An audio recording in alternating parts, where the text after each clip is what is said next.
kind of atrocity, but they leave them. I don't talk to Mr. President, say, make he declare these people as he did to iPod, say they be terrorists. The man no grade do. President too, he carried the same oath of office, say he go defend all Nigerian people. But the thing where president they do now, they defend only Fulani people. They are just killing us. As I talk to you, they continue to kill us. And president know where these people dey. They go say they are unknown government. They want they won't carry this country, make it become their own. Make them come and say they Fulani too. Now then get Nigeria. But they can brand iPod, say they be terrorists. He can stop Igboho from the southwest. Why you not do the same thing where they do? Now my evidence be that the president is part of the thing. They do the thing. He sabi the thing. Why president they only give appointment to Fulani people? People will be prominent Hausa. They don't tell me say, look, my brother, this is way they do. You're fighting for us too. What did they go invite them to do? When Gumi talk, did they invite him? When other people will talk, did they invite them? It is the thing don't they clear say this government it no mean well for this country. If you accept to be there, that's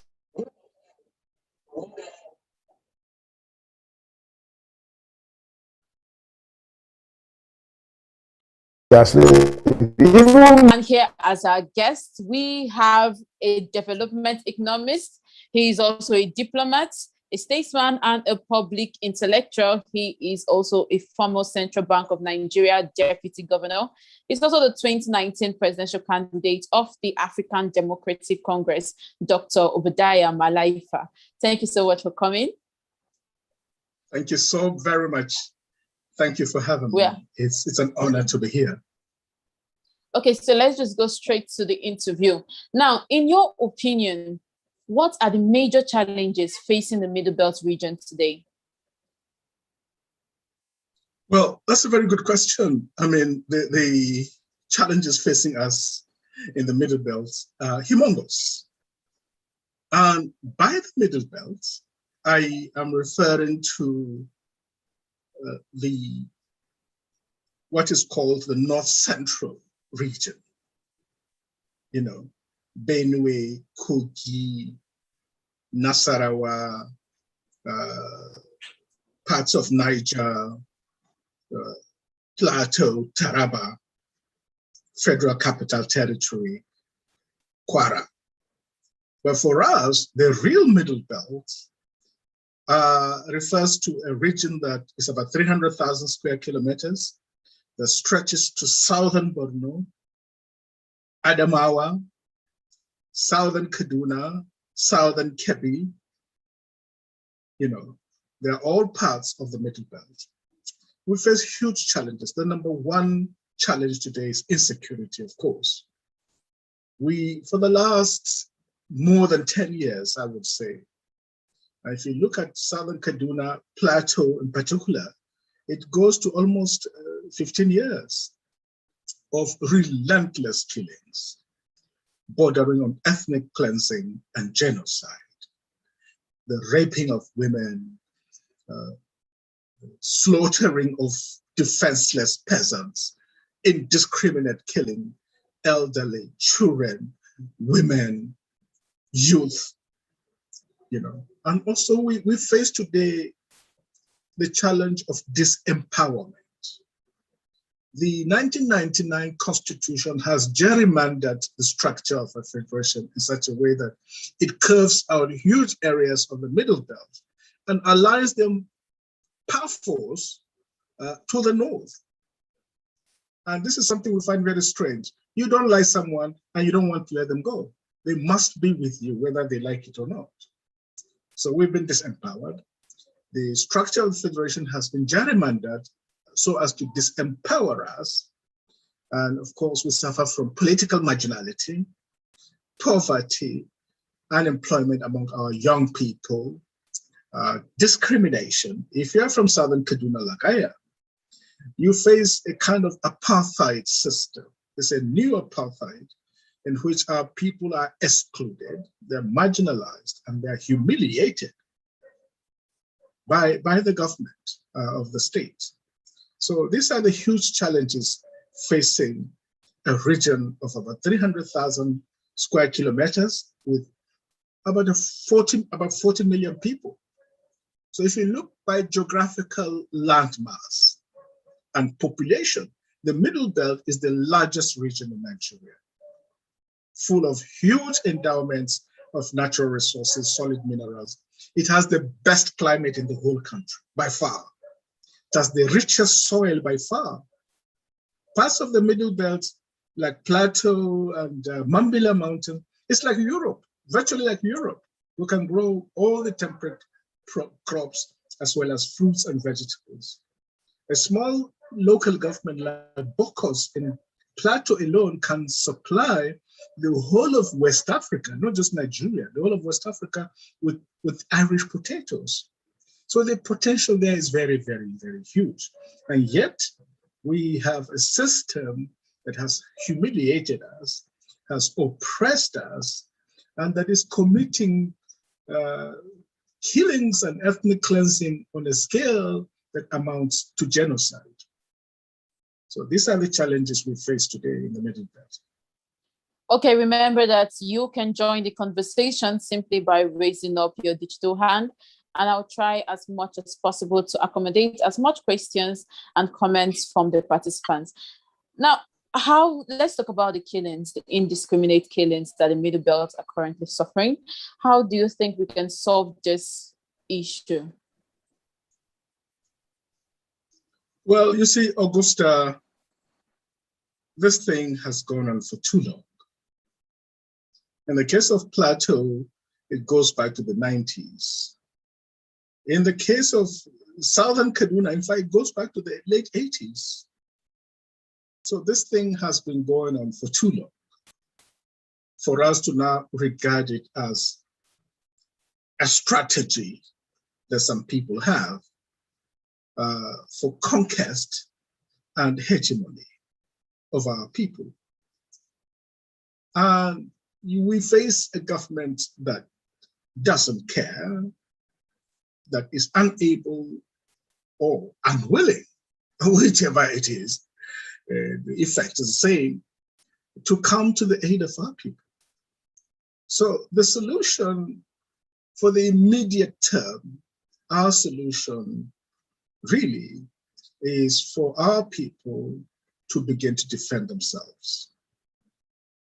Our Constitution makes the right to self-defense a fundamental right. It is enshrined in our laws, and it is in conformity with international law, which prescribes that any community that faces an existential threat to their very survival have an incumbent duty as well as moral obligation to take such steps as are necessary to secure the lives and properties of their people and of their community.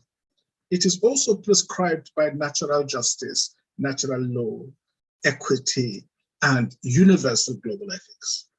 So this is the next stage that we're entering, that each time we want to defend ourselves, the government sends in the security authorities, the army, to comb our area, dispossess our people of their den guns, their bows and arrows, and even domestic implements. They are dispossessed, and the next day these people come and have a field day slaughtering, raping, and burning down our communities. So we cannot give up. We are not about to commit suicide, definitely. So we will defend our people.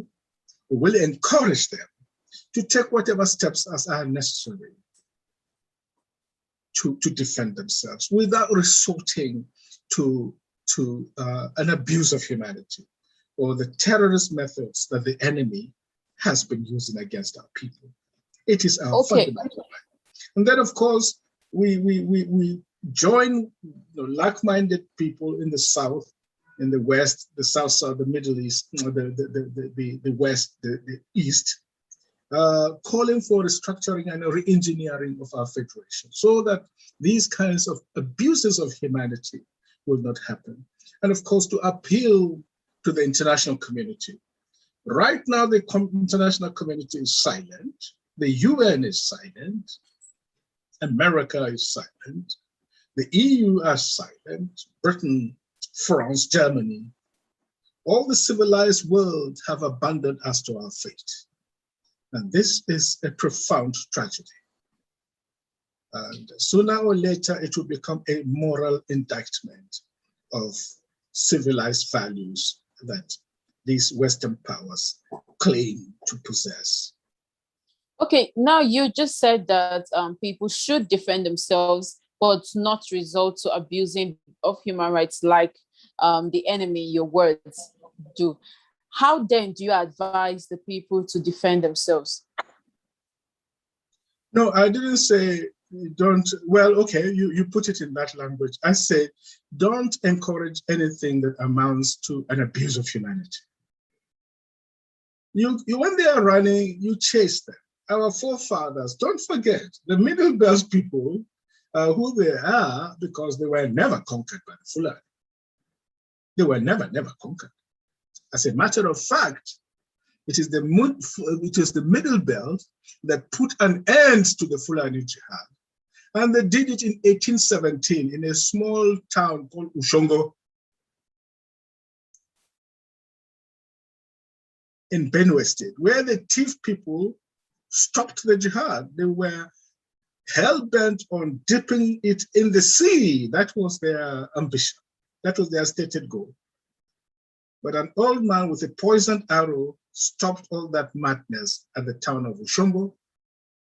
That is what exactly happened. They've never forgiven to this day. So we're warriors. If you have a level playing field, I dared somebody the other day who was talking a lot of bollocks. I'm sorry to use that language. I explained to him that, look, don't express this kind of braggadocio that you're doing.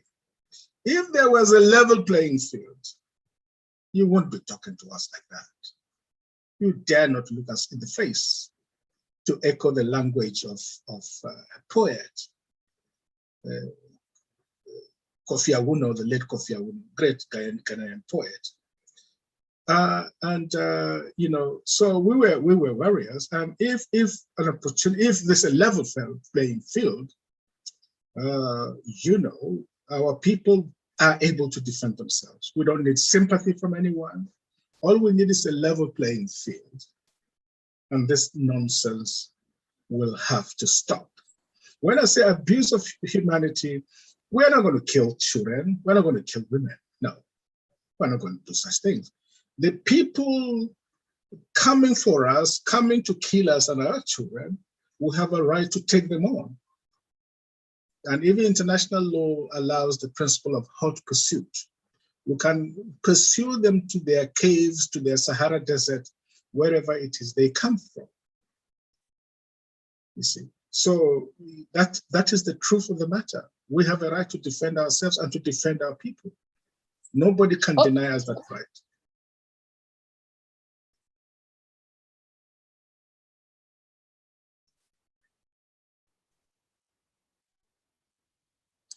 Okay, now talking about disembowelment, which you mentioned initially, some of the notable leaders we've had in Nigeria in various sectors hailed from the Middle Belt. What did these leaders do? Well, you know, the Middle Belt is like the English Constitution. It is not written anywhere, but it exists in the heart and minds of the British people. It exists in the heart and minds of the Middle Belt peoples. Yakubu Gowon, General Yakubu Gowon, was a son of the Middle Belt. You will agree with me that he is the greatest leader this country has ever produced, by far.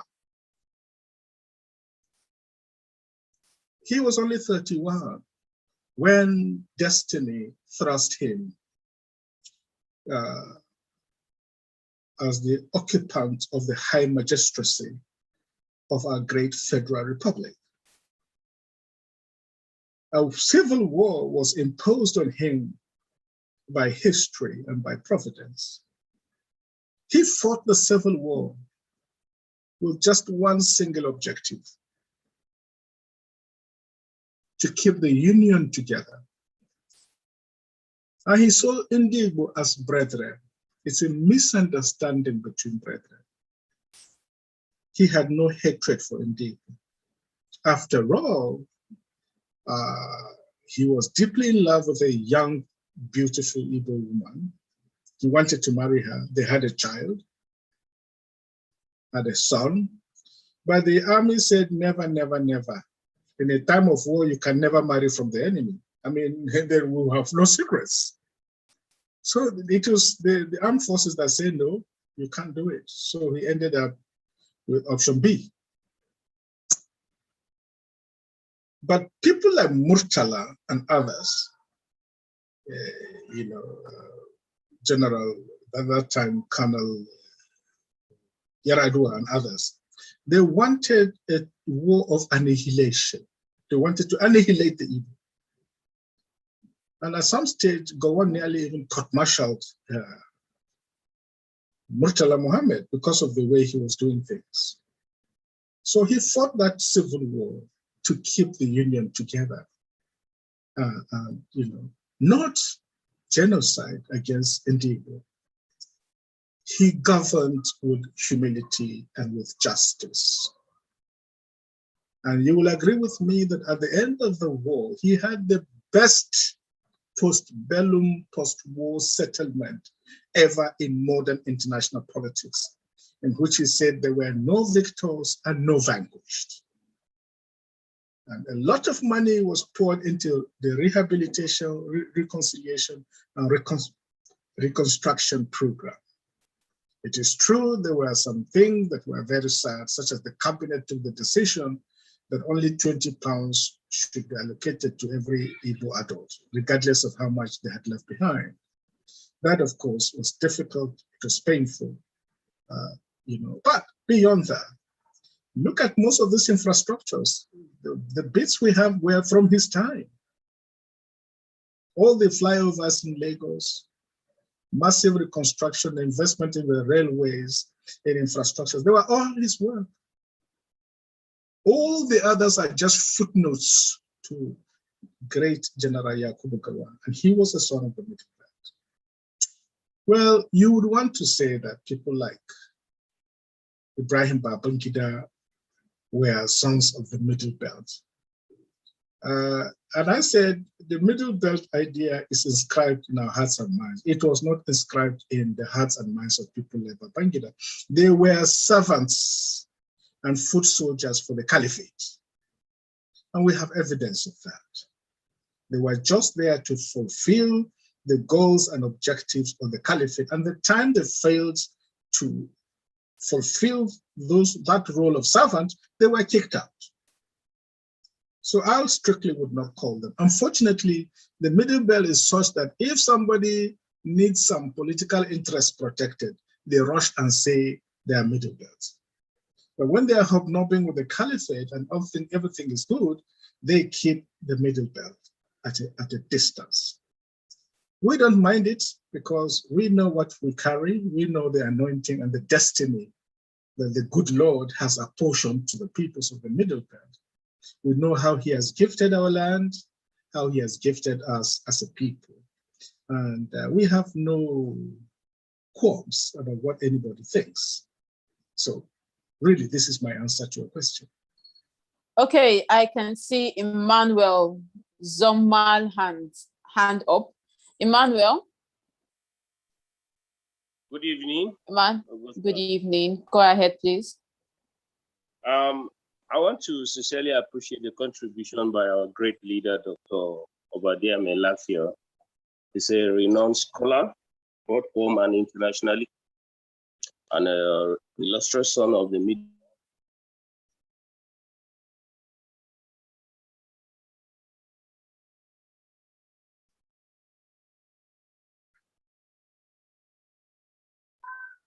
Belt on the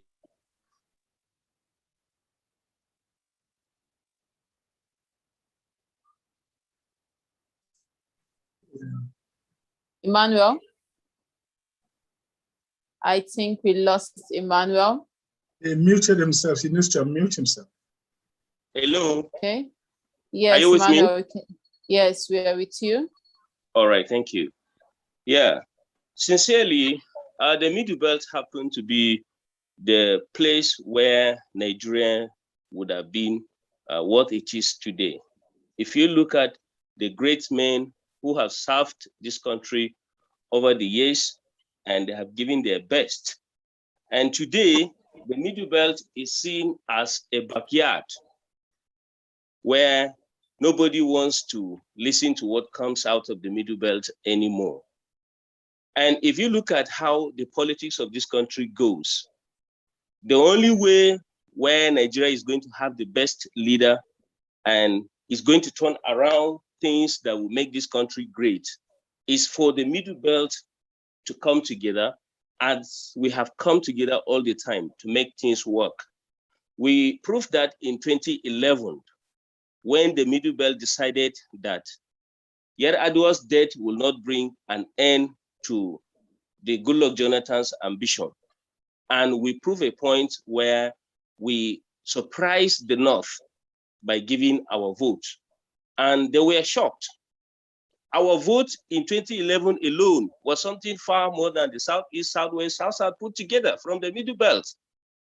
So it is a surprise that Nigeria is still wailing as if the minorities, which is the North, has already conquered every part of the country. We feel ashamed when we come out to make people understand that we hold this country. When the Middle Belt and the South come together, we will end insecurity, we will end injustice. But up to now, we have not seen the green light from the southern part of the country so that we will be able to make things work the way we want it. It is time up that we stop wailing over a few minority people who carry guns just going into the bush and kill people, where the majority who have the knowledge, have sophisticated land and whatsoever that is needed to fix this issue. So it is our belief that the Middle Belt and Southern Nigeria, which is the greatest asset for Nigeria today, put together these regions, we will be able to transform this country and get what we want. If you listen carefully to what our leader said, Dr. Obadiah, he talked about those who serve like Yakubu Gowon. Yes, we know the intervention he has done, and many people have misinterpreted his policies after the Civil War. Until today, some are still wailing that he caused what is happening to us today and what is happening to Nigeria. But it's not true. But if you look at critically, okay, let's have the example, who brought about the 12 states in Nigeria, who put an end to southern region, northern region, where we are oppressed. The prison system was under the regional government, where the Middle Belters were not having opportunity. Any Middle Belt fighter was put to prison for no reason under the regional government of 1963. But he put an end to it. Now, if you look at it at this point in time, every state has its own way of handling its own affairs. But although if you have a strong president who may surpass the powers of the governors, or a governor who is a surrogate of the caliphate, will not exercise the powers that have been given to him in the Constitution. And that is where we find ourselves.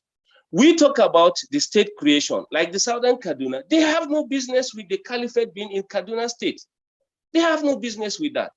But today, no one's even want to, maybe part of Southern Nigeria, want to like say, okay, who and who will speak for the Southern Kaduna people?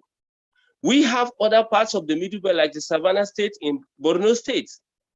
All these are areas, by the time we put our heads together and get this country restructured, all those states that we are forcefully annexed to the Caliphate states, we will be able to put this country on the right footing. But thank you so much, Emmanuel. Thank you. Until we get this thing right, my last point, please. Until we get these things together, the Middle Belt and Southern Nigeria. We are not saying that we should alienate any part of the country, but all we are saying is that let the right-minded people come together to make things right. And that's the only way we're going to salvage ourselves in this kind of mess we find ourselves today. Thank you, Augustine. Thank you so much, Emmanuel. Thank you. I am going to Dr. Mailafia. Would you want to comment on that? Well, yes, thank you very much. And thank you, Ima Zokmal, you know, my kid brother. Lovely to see you on this platform. And I agree with everything he has said. I mean, no doubt. We are not saying that Yakubu Gowon was perfect, not at all. No leader ever is. You know, he had some of his own shortcomings, which he's the first to acknowledge. So we are not saying he was a perfect leader, but he was as good as they came from a military administration at the young age of 31, which was extraordinary, it was remarkable, you know. So and yes, the Fulanis are only 5 million in the whole of Nigeria. And this 5 million has taken 95 million to ransom.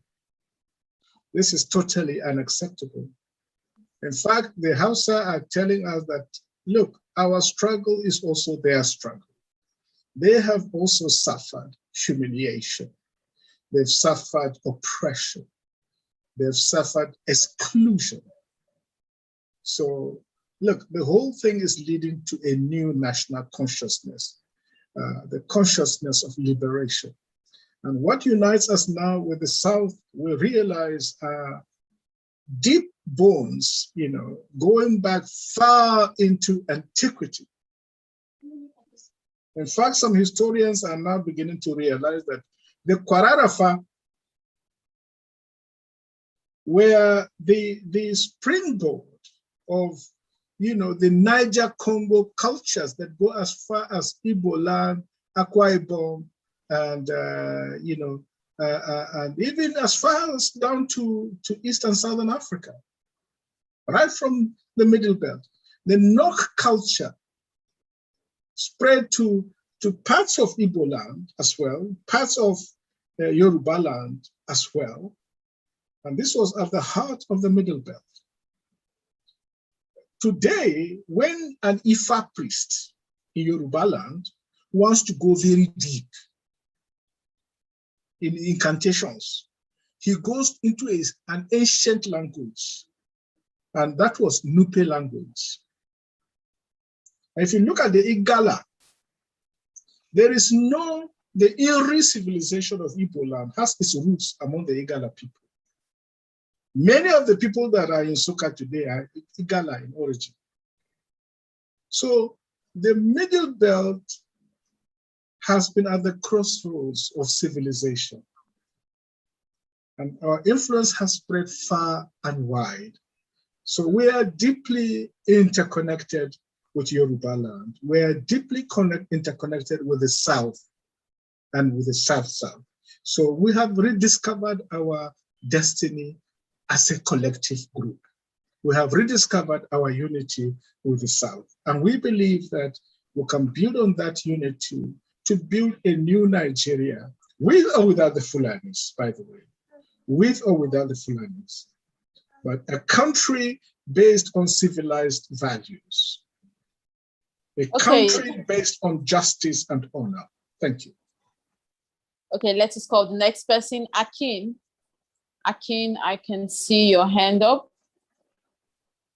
If it's Akin Fakbonda, right? Ekalesa. Yes, please go ahead. Ekalesa. Okay, I could ask these questions privately, but we need to educate everybody in the audience too. I appreciate Dr. Mailafia. I have several questions, then I have 1 or 2 suggestions. First question, is there no limit to our talking publicly? We have been talking too much the last 1 year. Is there no limit to it? That's number one. Number two, Dr. Mailafia really think Nigeria united, the way we have been saying, is it realistic? Can Nigeria be united and remain as one? Because you have to agree on the premise of your journey. Third question, is 2023 capable of giving dividends that will satisfy everybody, knowing that it has to be based on 1999 Constitution? Can we proceed to 2023 Constitution election if nothing happens to the 1999 Constitution, maybe slight amendments?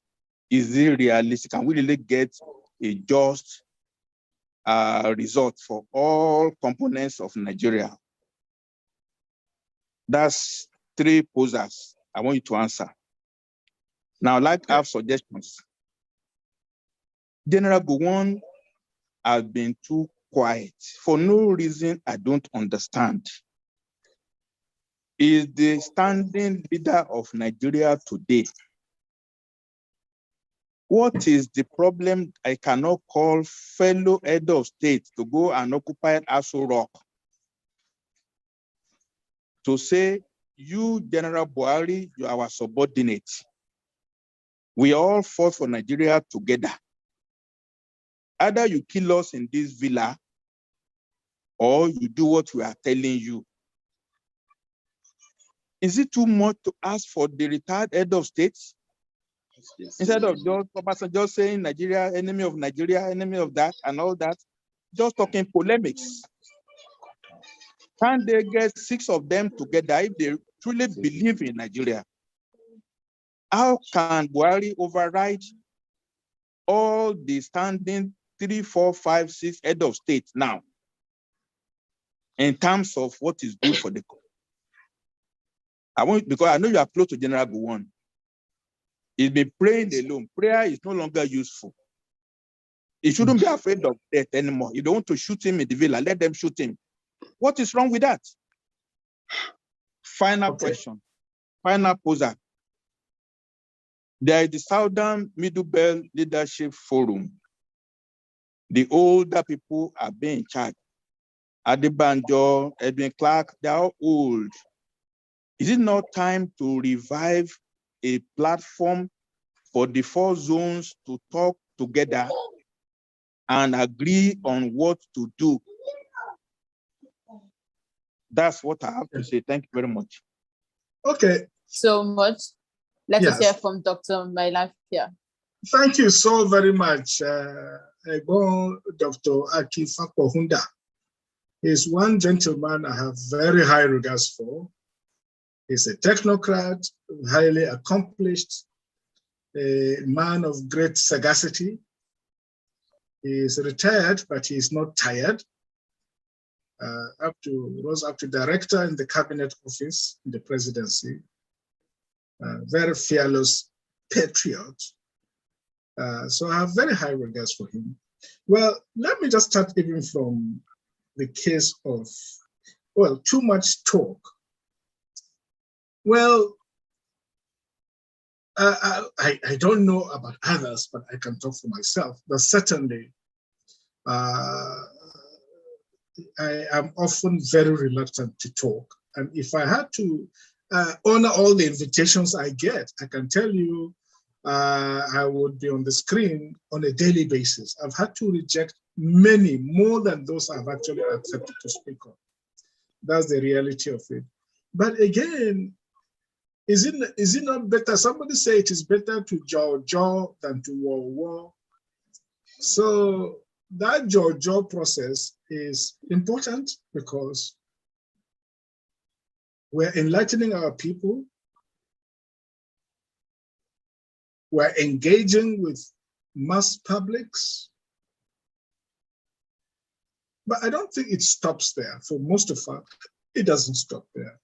There is the work of engagement, civic engagement with groups across the country, with our people, and even with those we regard as our enemies. They call us for discussions. We make our views very clear to them.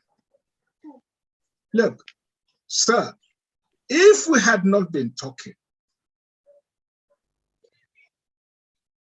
more than 1 million Nigerians would have perished by now.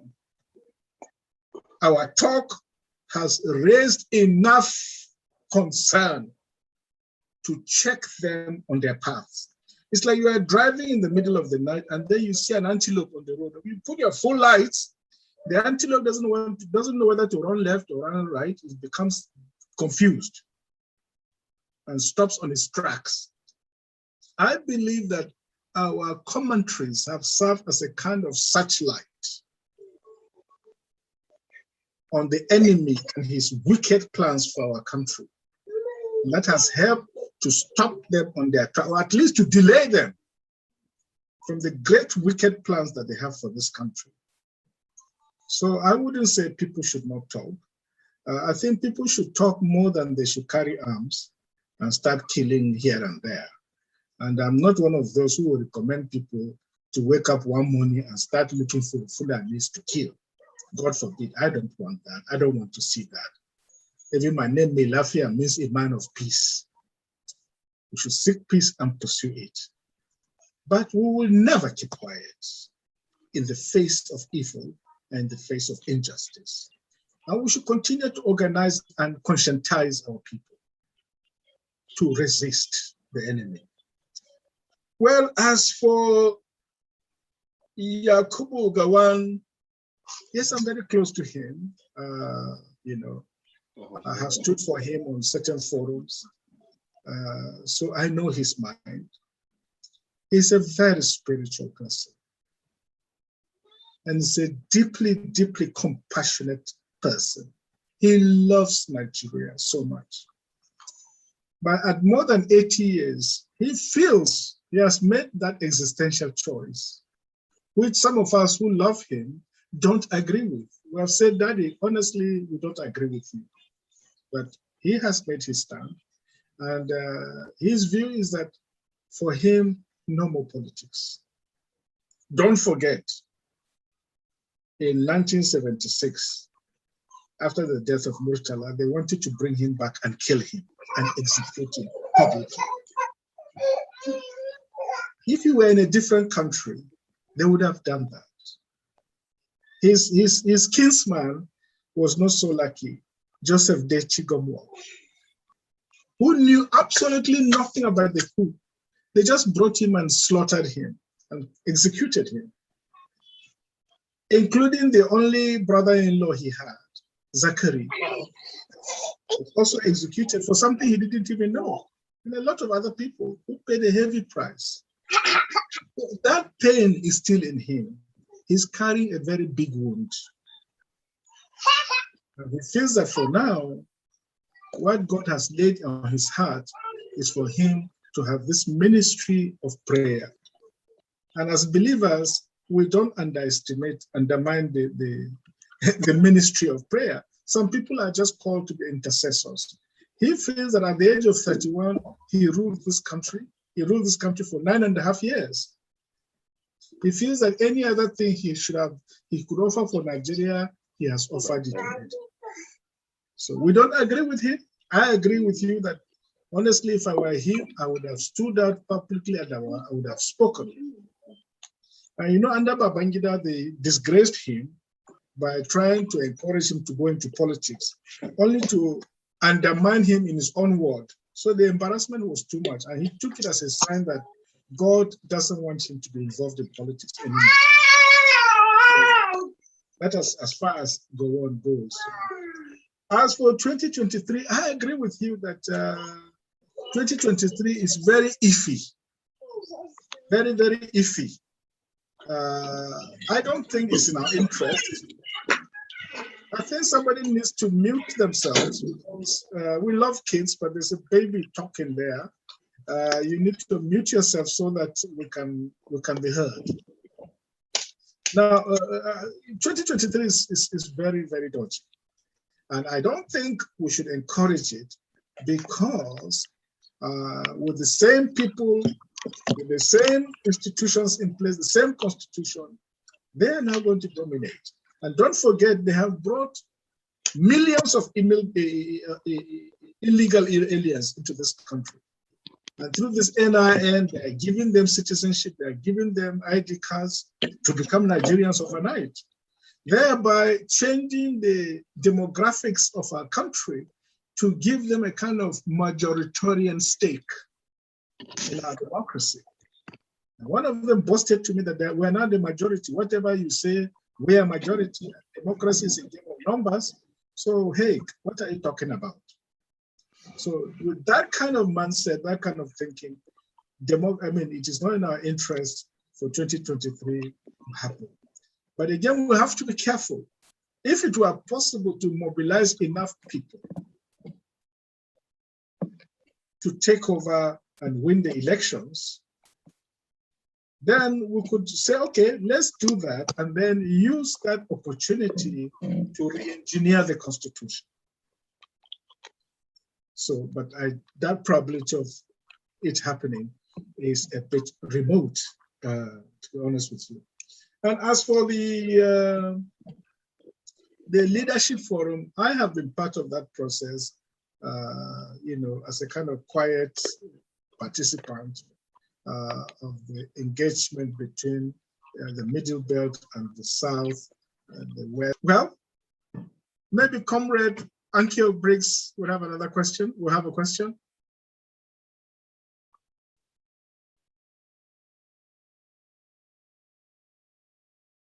Well, maybe as we wait for the hostess or the host to rejoin us, let me go ahead and continue my vision of Zokma raised the issue of what is the plan we have. I think the plan, we need to work on is how to salvage our country and to take our own future into our own hands.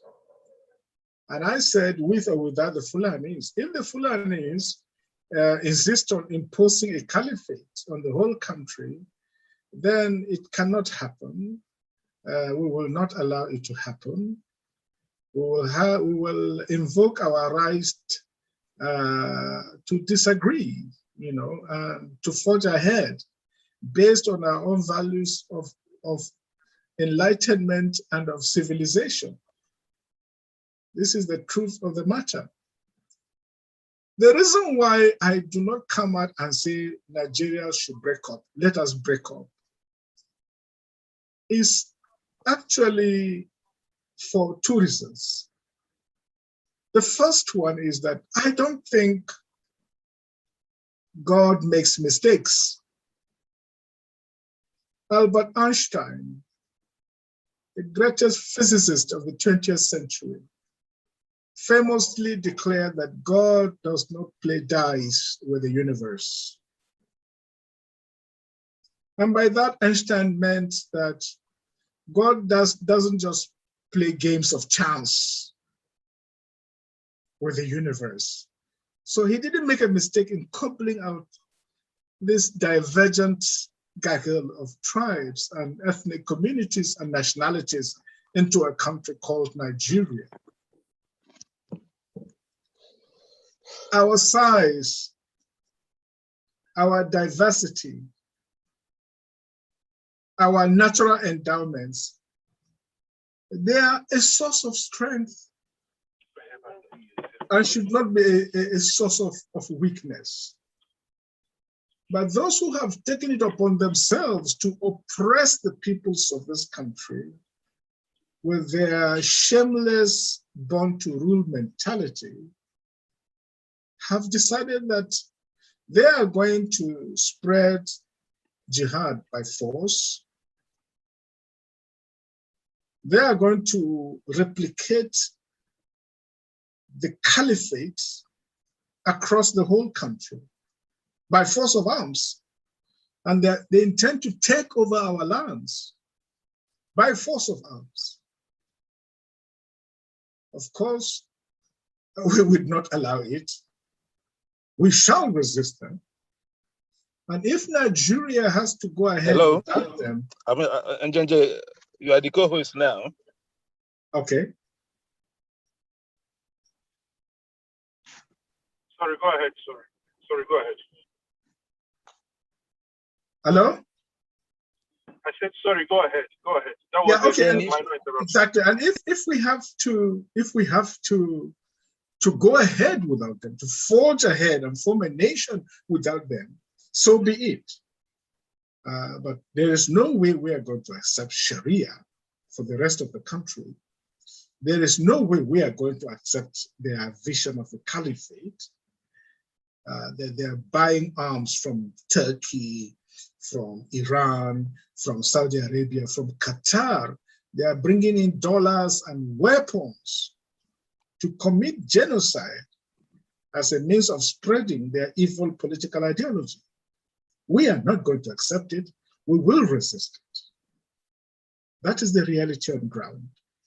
It's a game of chess, and I think let's play our pieces wisely without revealing ahead what our strategies are. But believe you me, there are strategies. But let's play the game, move our pieces, our knights, our queens, our kings, based on what the enemy does. Based on what the enemy does. The Holy Book enjoins us to be as wise as serpents and to be as harmless as doves. So in this very intricate power game, wisdom and knowledge with courage must go together. Yeah.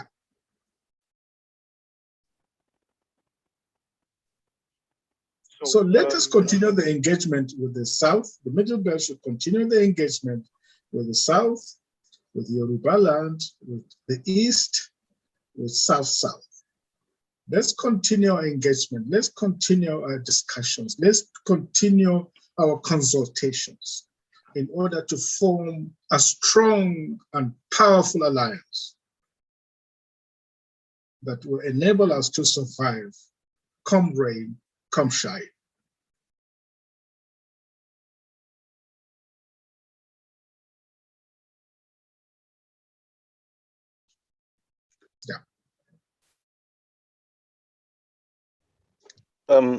Good evening, everyone. I understand the host is having problems.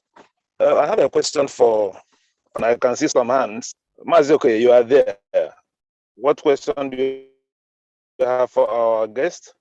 Mark Jacob, you are there as well. Please, you can unmute yourself and ask your question. Yeah, thank you. Dr. Obadiah. It's good to see you again. Thank you. You're looking well and healthy. Thank you. There's always something that that baffles me when we talk about these issues, and that is the idea of caliphate.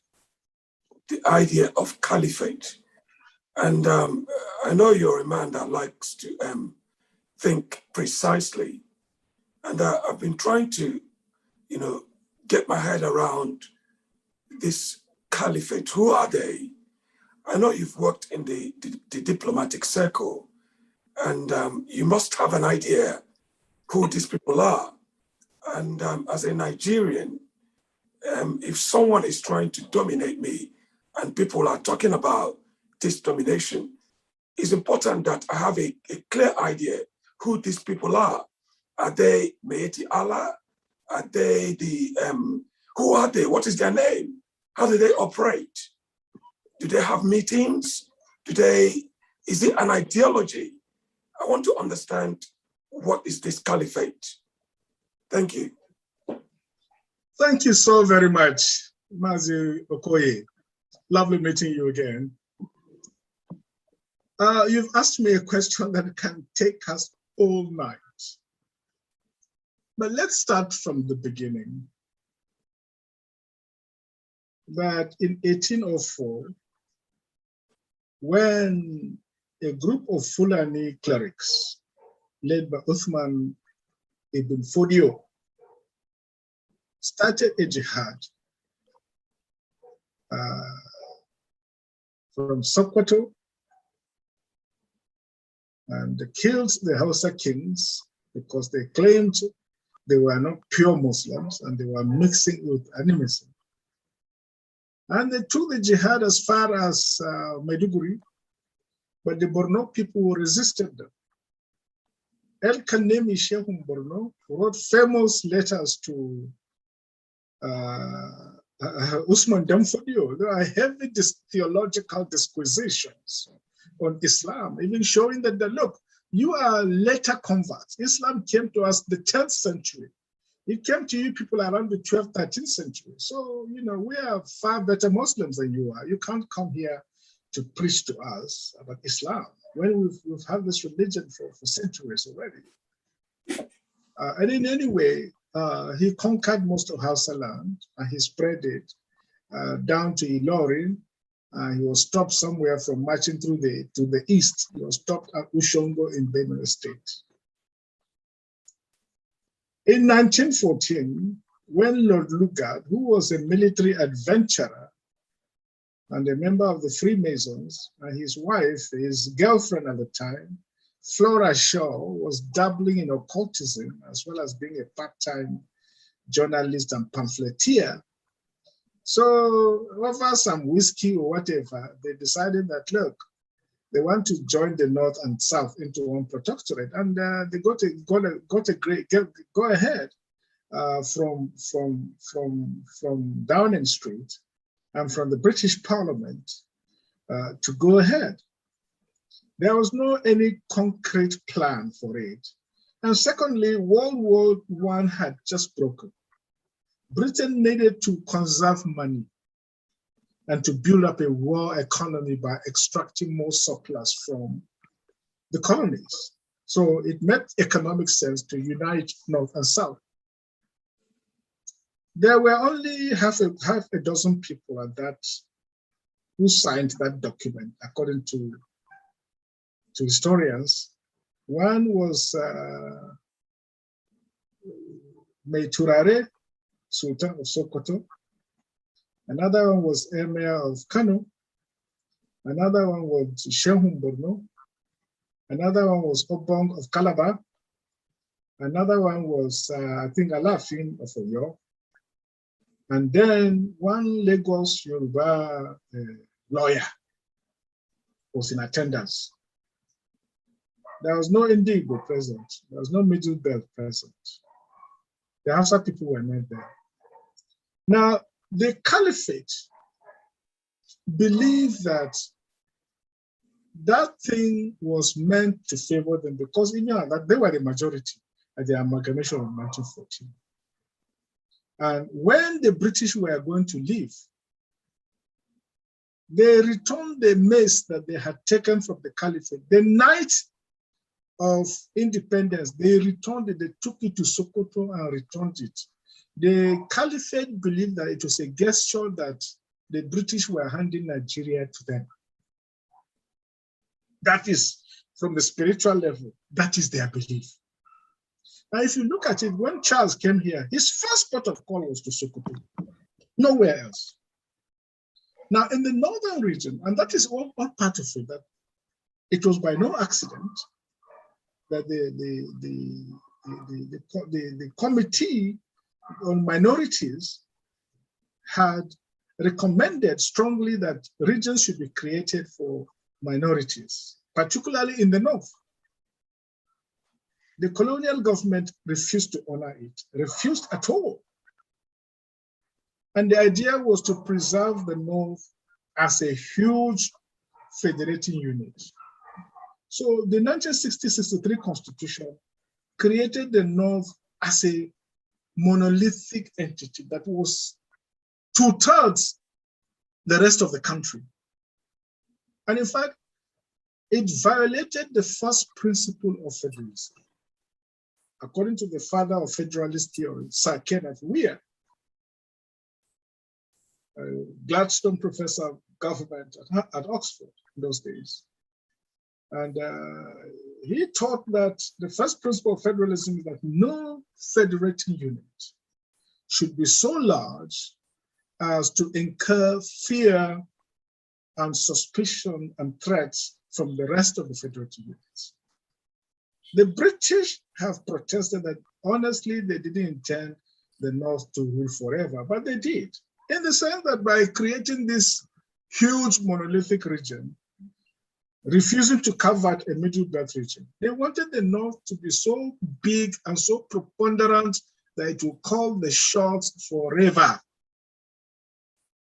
And that is why, in fact, that's why those who bring the idea that, oh, we should just revert to 1963 Constitution are being intellectually lazy, because it collapsed because it has too many defects. Why go to something that has collapsed? So now the caliphate is the emirate system based strictly on Fulani rulership. It's a feudal structure. They hold meetings. They have secret societies based on religious orders. You have the Qadiriya, you have the Tijaniya, you have the Salafi. They're all there. No, you cannot be anything important in Nigeria without their approval. Take it from me.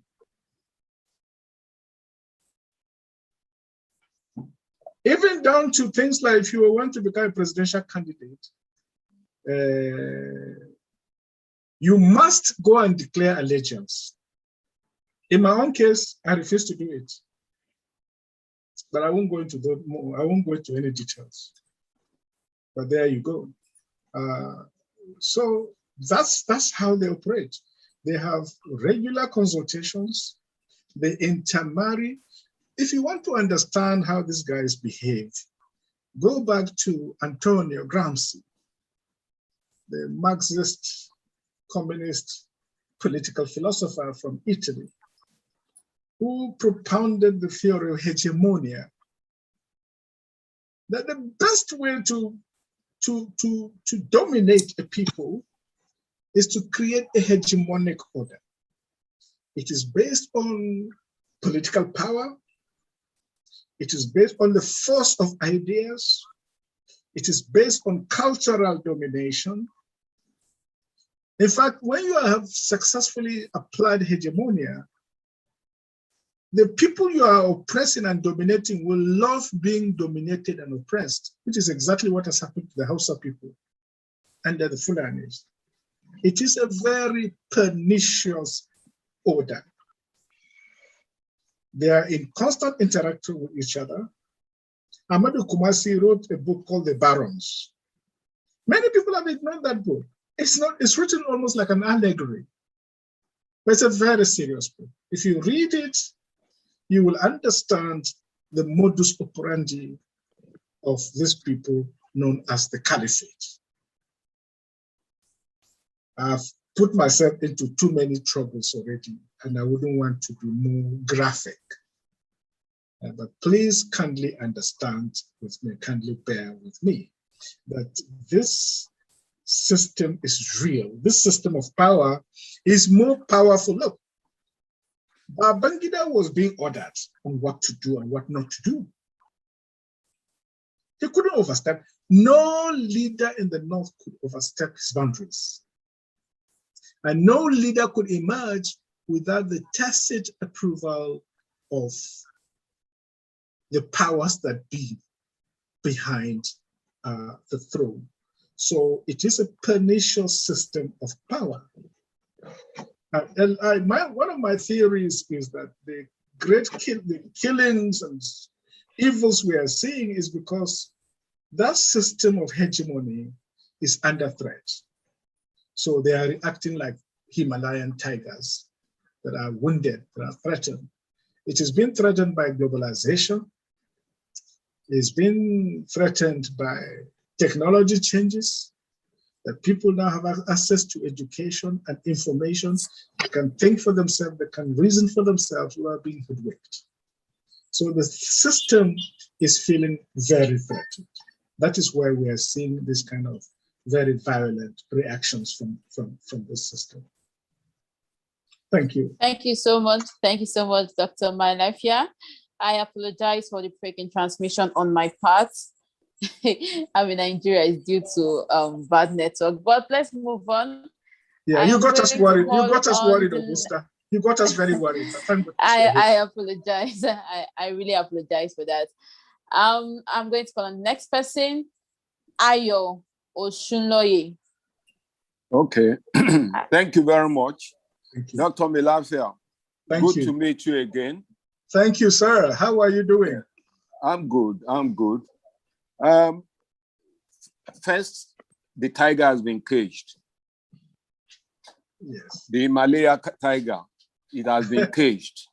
It is only for us to make sure that we lock the gate properly. Yes. Sure. I must confess my preference for a united Nigeria because I'm a Pan-Africanist. I believe that for any man, any black man to amount to anything in the world, Africa must do great things, like every other great country in the world. And Nigeria is the nearest and the stepping stone for a united Africa.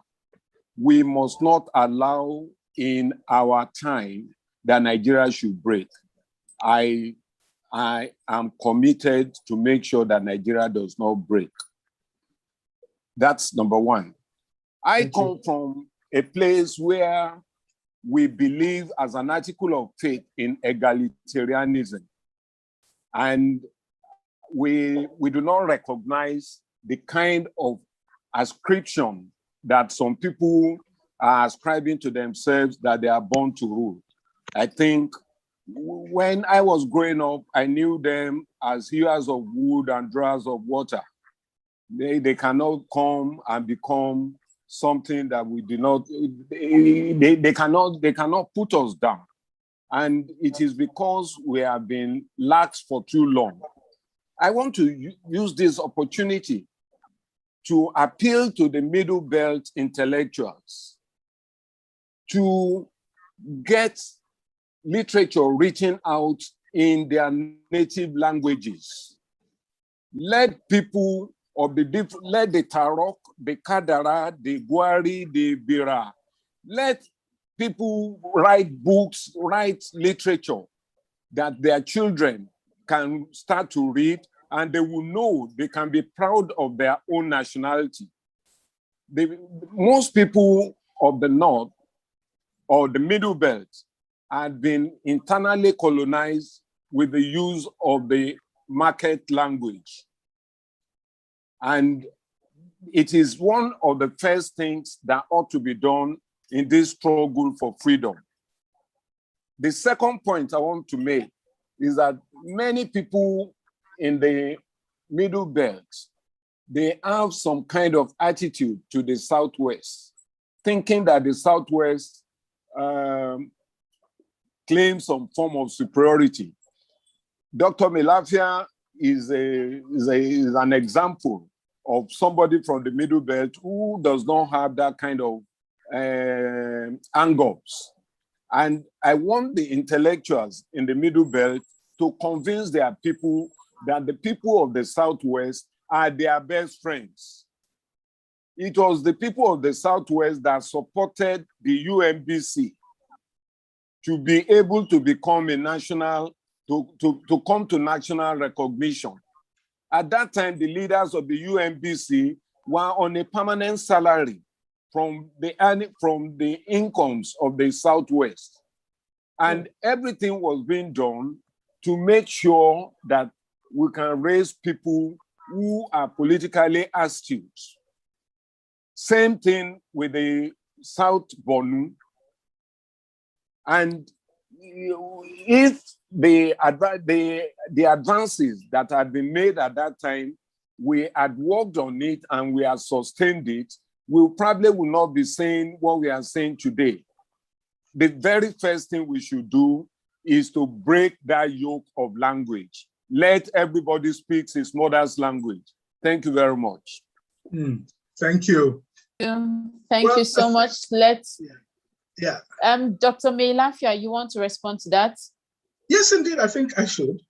Thank you so very much, Mr. Chief Ayo Oshunloye. I very, very much appreciate you, sir. Now, I actually share the same sentiments with you, that our first instinct is Nigeria should not break up. And I'm also a Pan-Africanist. I used to work for the African Development Bank. It was a platform that enables me to know the whole continent of Africa. I've visited virtually every country doing projects for the African Development Bank. Then I worked for the African, Caribbean, and Pacific Group of States. I was Chief of Staff in Brussels for 5 years. I traveled to almost 70 countries. I know every corner of the Caribbean, from St. Lucia to Jamaica, Grenada, Solomon Islands in the Pacific, Papua New Guinea, all the lot. And one thing is, all of them look up to Nigeria. The whole of the Black race look up to Nigeria.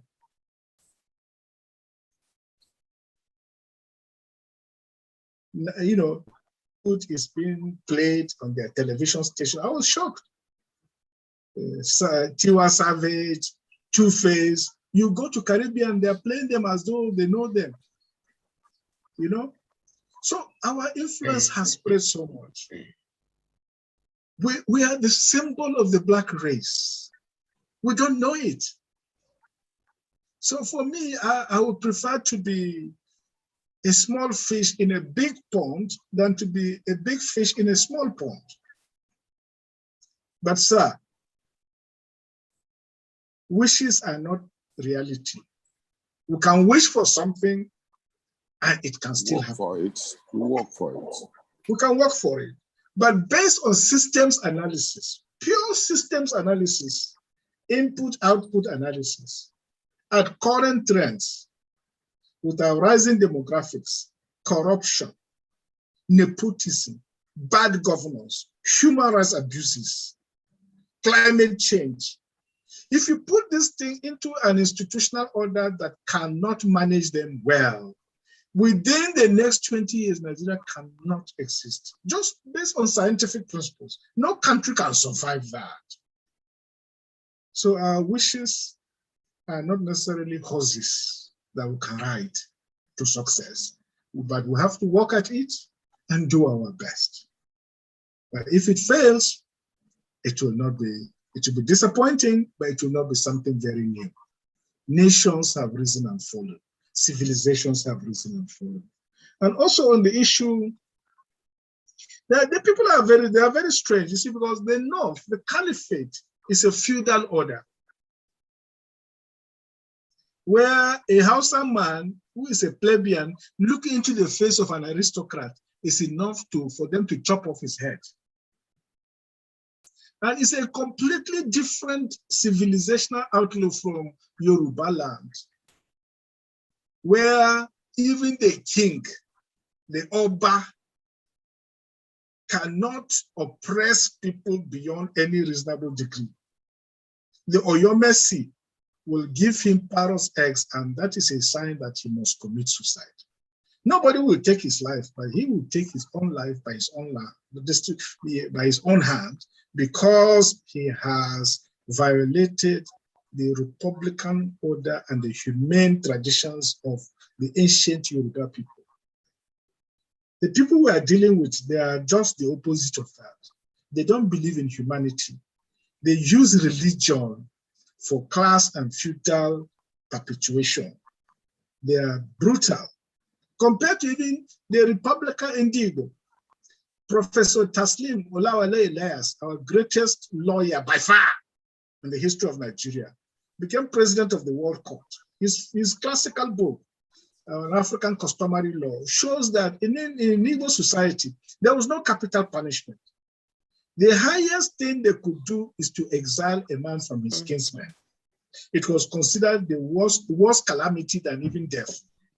So in a way, the Igbos were like Greeks in terms of their level of culture and civilization. Same with Yoruba, same with Middle Belt. But the people we are dealing with, they are alien to that tradition of humanism. And then thirdly, that Middle Belt, let them write their own books and tell their own story. I agree with you. That needs to be done because Chino Achebe said that, you know the proverb he said, that unless the lion learns to tell his own story, his story will always be written in favor of the hunters. So it is better for us to tell our own story in our own tongue than for our enemies to tell our story. And then the final point about Middle Belt, well, there are elements of that. You know, it happens in every encounters. When you meet white people too, even when they are not being racist, you become sensitive and you feel as if they are being racist to you. You know, me, I've learned not even to see racism. You know, people can be stupid, people can be nice. So me, I judge people on who they are. But there are elements of that. But you see, it is done without basis. When the Middle Belt feel that it's not just Yoruba, even in the Igbo, we feel that you people are sometimes behaving as if you are very superior, and you treat us in a rather condescending way. Like, let me tell you, I was 21 when I graduated from university. In the late 70s, that was very uncommon. It was not typical. So when I went for NYC, the first time I ever left home, the first time I ever crossed the Niger, and I went to Ondo State, I was sent to an Anglican school to teach. Most of the pupils refused. When I came to class, they walked away, that I'm not come to teach them. That they brought this Hausa boy who doesn't even have WAEC. How can he come and teach from 5 students? So I still remember the principal. He's late now. God bless his soul. It became an issue. So they said they should, they counsel the pupils to just give me a try. Let them try me for a week or 2. And if I'm not coping, because they had never seen me teach, or they just saw me and they said, no, this guy cannot be a graduate. They brought this Hausa boy here to come and just waste our time. So, well, after teaching the first day, second day, third day, I became the most popular teacher in the whole school. Until I left till today, I'm in touch with many of them. But you see, these are attitudes. You people just lump us with the Hausas and Fulanis. It's only now that consciousness is, you know, making things clear that we're very, very, very different. I think what unites us with Yoruba land, with Igbo land, with the South-South is far more than the things that separate us. And one thing with Middle Belt people is that they can be very docile, you know, because of a long colonial history. But I can assure you, they're not stupid. And anyway, so next questions, please. Thank you so much, Dr. Mailafia. Due to time constraints, we'll take questions. We'll allow you to react just to questions, and then we'll leave the comments and the comment session. Let us go to the next person, Ms. Briggs. I'm sorry, let me just say that Dr. Mailafia is an unusual guest. As long as he's happy to stay with us, we'll be happy to take all his questions. Thank you very much. Yeah, no problem. Okay. I'll stay on. No problem. Okay, but let us hear from Ms. Briggs. Ms. Briggs, I have asked you to unmute. Okay, I can see that. Thank you so much. All right. Okay, can you hear me? Yes, we can. comrade. Please go ahead. Okay. How are you, comrade? I'm very well, sir. Good evening. Well done. Very quickly. The topic being that discussing the prospect, if you like, of the middle belt and the middle belt and the southern part of Nigeria working together towards a presidential candidate. Personally, I've discussed this with a few people that are already on this program this evening. So I'll go straight to raising some points on this issue. First of all, I want to say that the issue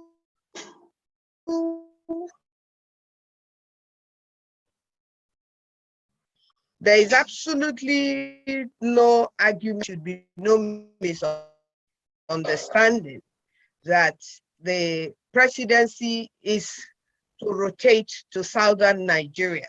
Now, if it is to rotate to southern Nigeria, it is southern Nigerians, all southern Nigerians, that will have of equity to which part of southern Nigeria in terms of the geopolitical zone it should rotate to. The Yorubas have had 8 years of Obasanjo from 1999 to 2007. The North had it. Unfortunately, it was cut short. Jonathan had it by election in 2011 and by finishing to the northern part of Nigeria. And now, with hindsight, if you ask, gone for election, say in 2011, I would have probably said no with hindsight.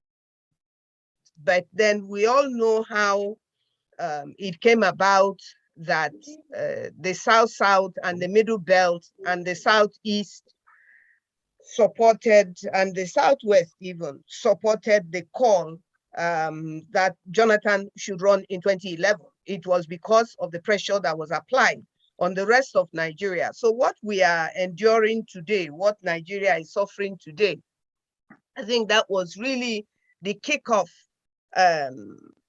of this of the genesis of what we are enduring today. So Jonathan did not get to be president second tenure. That's not for me, as far as I'm concerned, coming from the Niger Delta.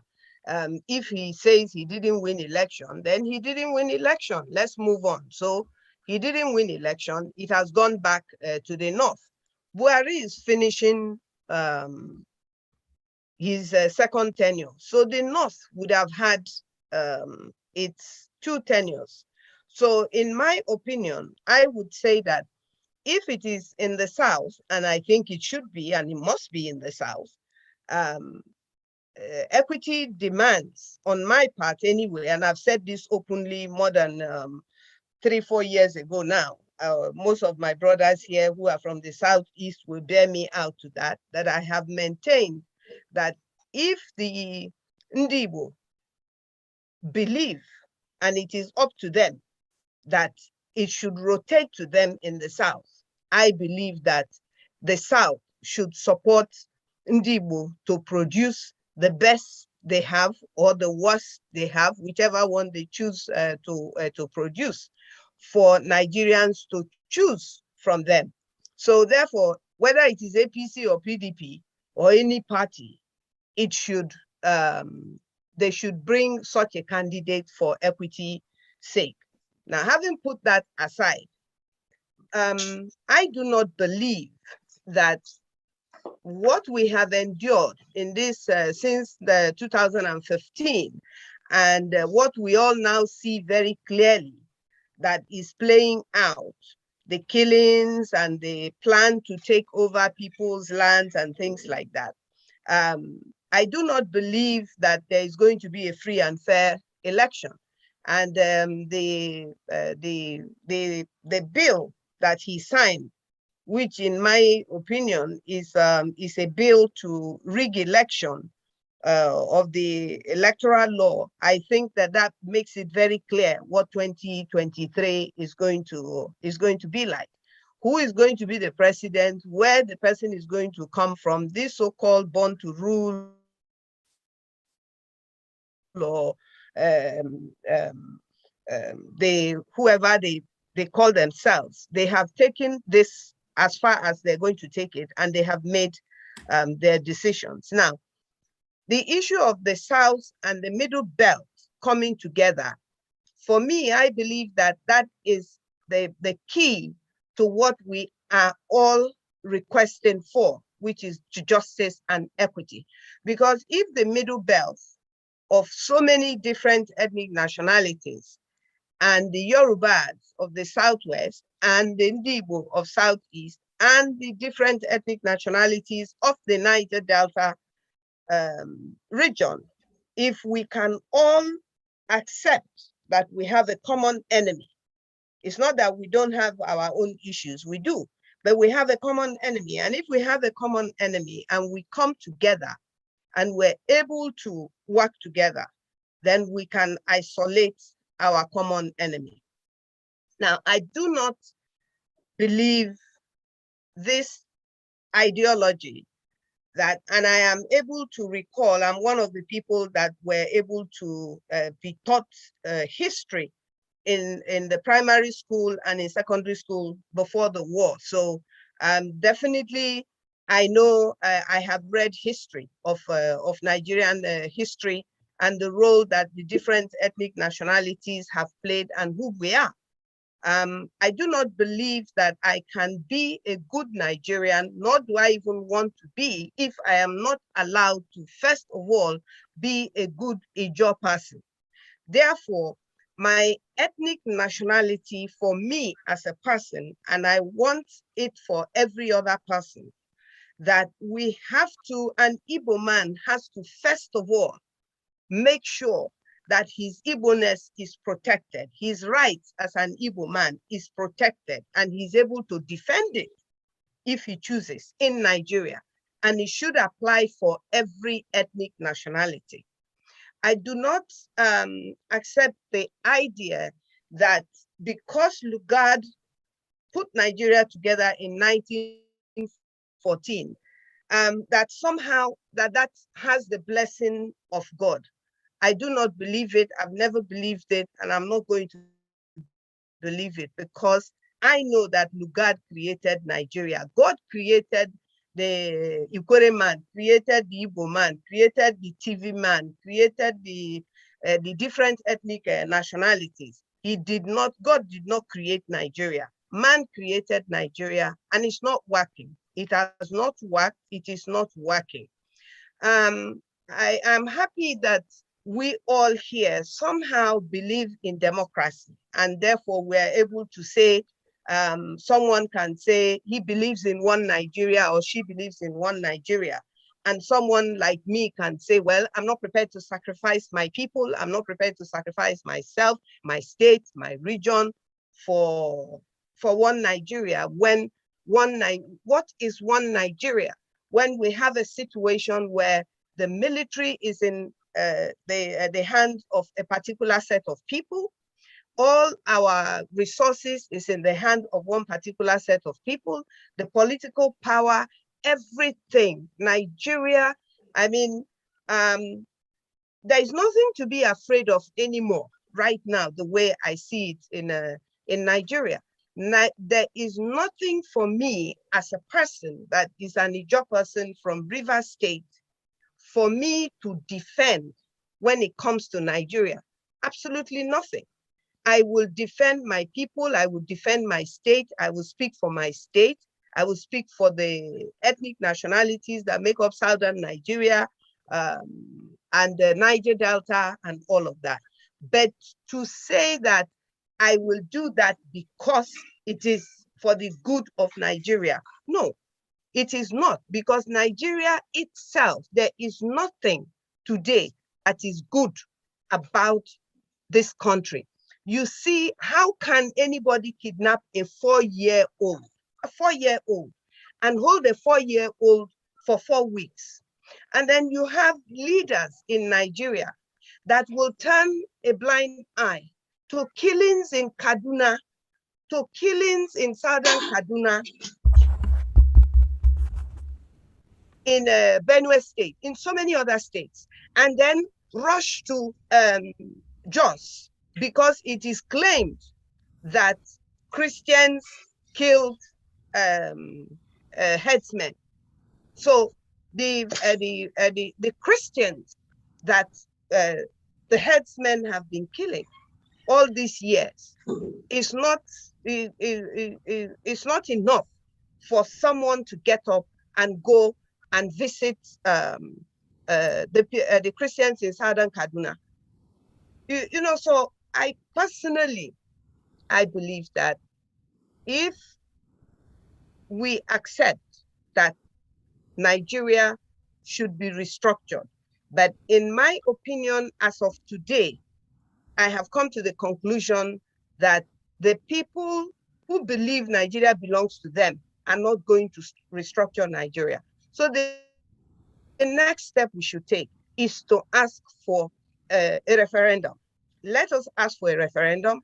From that referendum, we will get to decide whether we want a new constitution.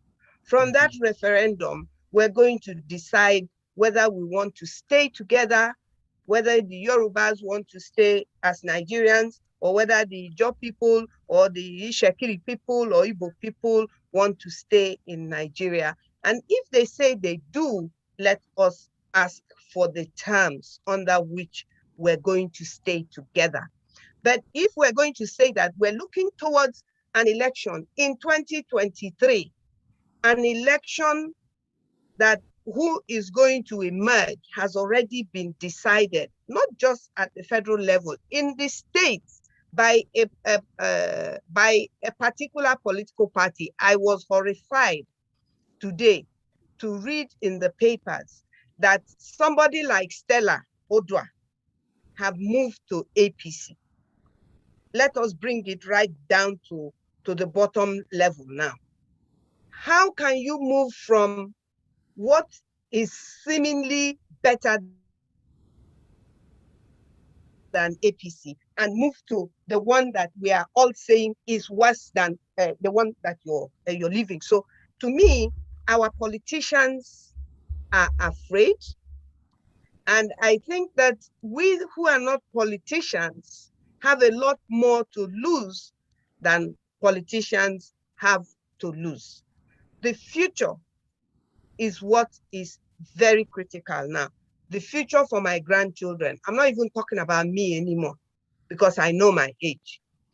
The future is for my grandchildren in Nigeria. And if my grandchildren, your grandchildren, Dr. Mailafia, is not going to have a future, then why must we be the ones that are going to be saying that Nigeria has a future? Where is the future? All of us that are seated here today, where do we really see the future of Nigeria? There is no future in Nigeria. You look at the wedding that just took place recently in wherever it took place. And I don't care who is getting married and who is not getting married. But the point is, you can't rub this type of thing in people's faces, in people who are dying, in people who are in the faces of people who are hungry. Everybody knows that what is going on in Nigeria is not acceptable anymore.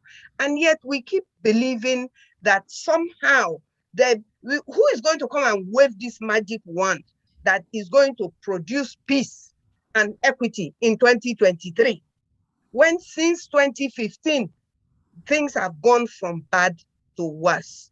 Please, let us tell ourselves the truth. Nigeria does not have a future. As a person, As an Ijaw person, I am saying it. Nigeria does not have a future. I have a brother who is the secretary, minister of state, rather, a petroleum minister of state, who is oil producing,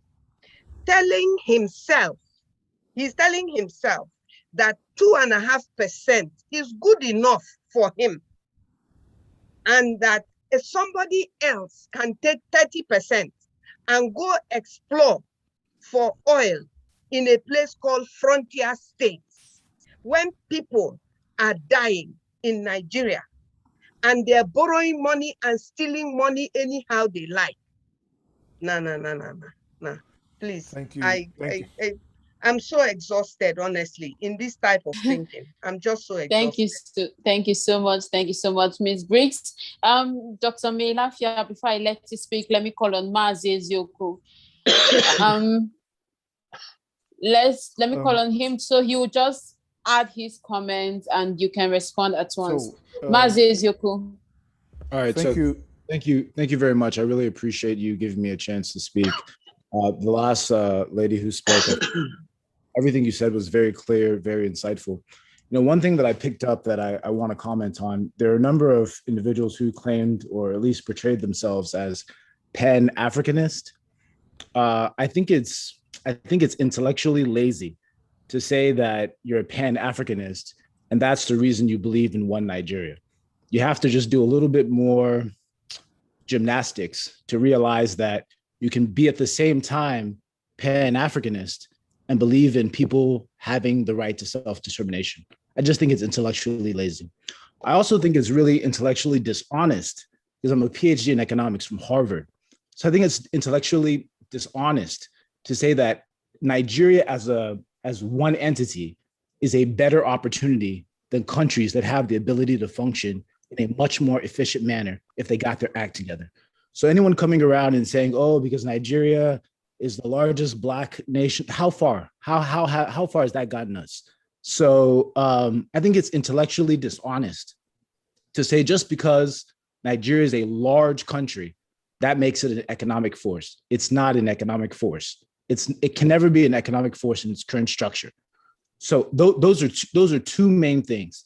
Another thing is that if you look at the age demographics of Nigeria, the vast majority of Nigerians are young people. Why are older individuals deciding the future of Nigeria? Why can't you just have a reference? How much blood needs to spill? So if you think that, I just want to make it very clear. If you think that these people that are committing all of these atrocities in Nigeria are doing it because they want to control people, imagine the person out there you have no idea who this person is yet. Imagine the person out there that is fighting for his own freedom. Do you know the lengths that he or she is willing to go? So everyone's sitting around doing an intellectual gymnastic about Nigeria, and it's just words. Realize there are real people out there that have capabilities you have no clue yet to understand that will do whatever it takes in order to get freedom.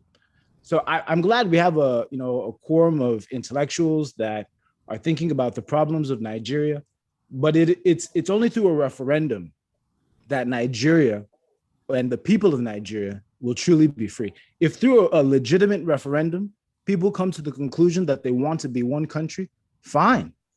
But if you continue to beat around the bush and you continue to think that you can force people and trick people and make them think that the only way their future is going to be realistic is through one country, you're going to wake up one day and you're going to realize that some people will do whatever it takes to be free.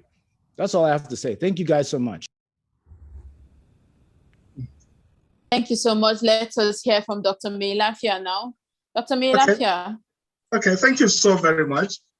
First of all, Anki Briggs, my comrade. She's not just my comrade, she's a sister, someone I greatly respect and admire, a woman of singular courage and very passionate about what she believes in.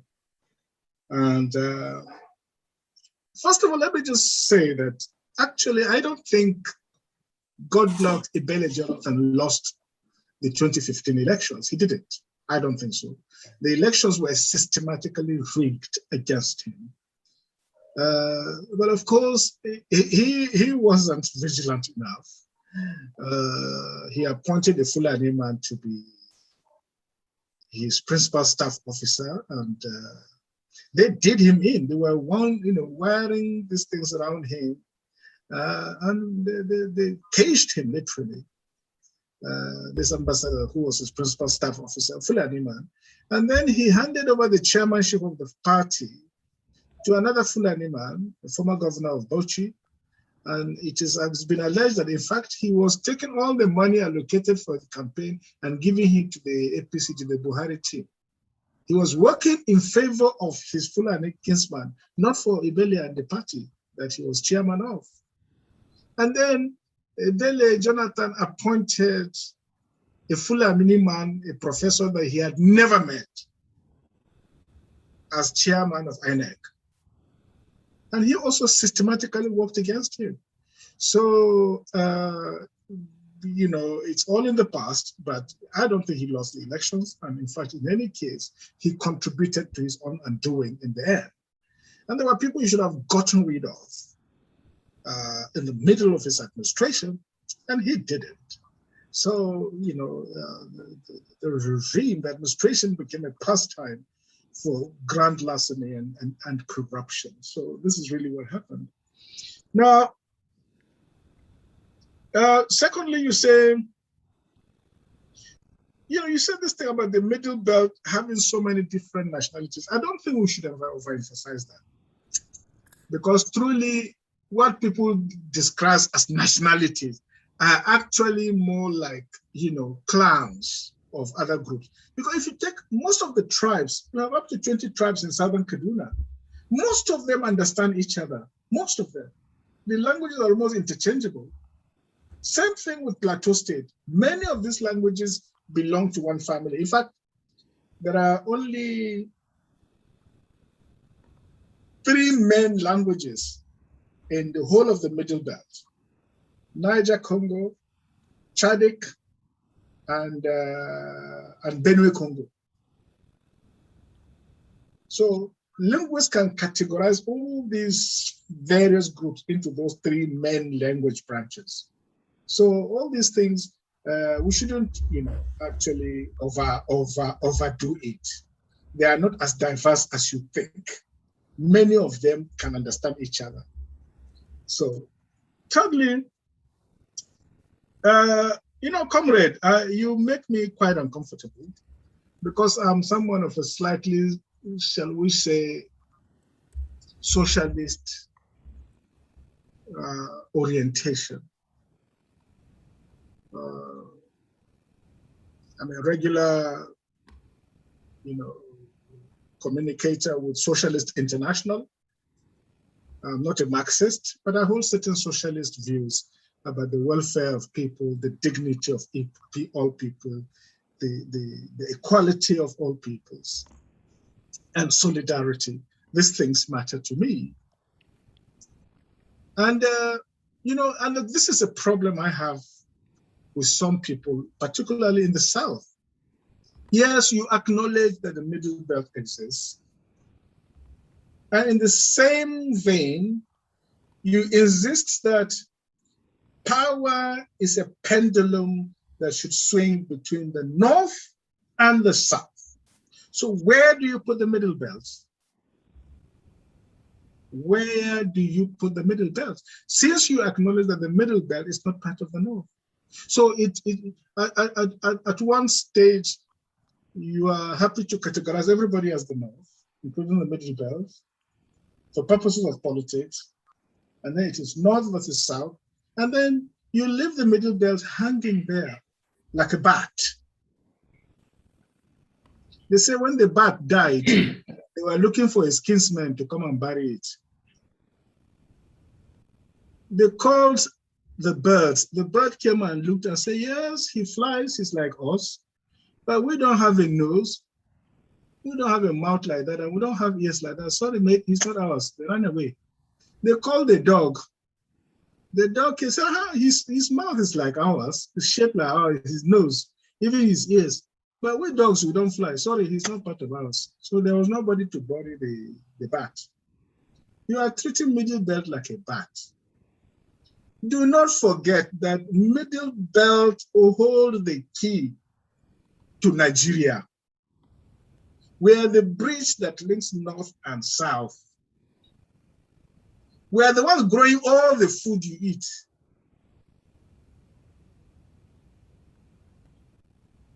So you can't say power should be a pendulum between north and south. The Middle Belt must be part of, and we are a swing region. Whichever side Middle Belt takes, that is the side that will win. Look at the electoral history of Nigeria. So, I mean, it cannot swing from north to south without passing through Middle Belt. We insist on that. So it is very wrong to just, make this blanket statement about, and it's not from just you, comrade, I'm hearing. I've heard from most people. When it fits them and it's convenient for them, Middle Belt doesn't exist. And when they just want to put on their sentimental card, oh yes, by the way, yes, Middle Belt. No, that's good enough. You can't treat us like that. That's not good enough. And in fact, I have to be very honest. This is what the Northerners are saying. I would want to see Indigo in power myself. But what they are saying is that if you are in one breath, you are demanding Biafra, in the other breath, you are demanding presidency. Which one is which among the witches? A friend of mine used to speak that kind of language. Which one is which among the witches? So these are the questions that we all need to be honest with ourselves, to face. And I think, comrade, you are mistaken here. God, we are all believers. God is Lord of all. God created everything. He created you and me. He created Ijaw people. He created Nigeria. He created everything. In a manner of speaking. But let us look at it from the point of view of the sociology of history.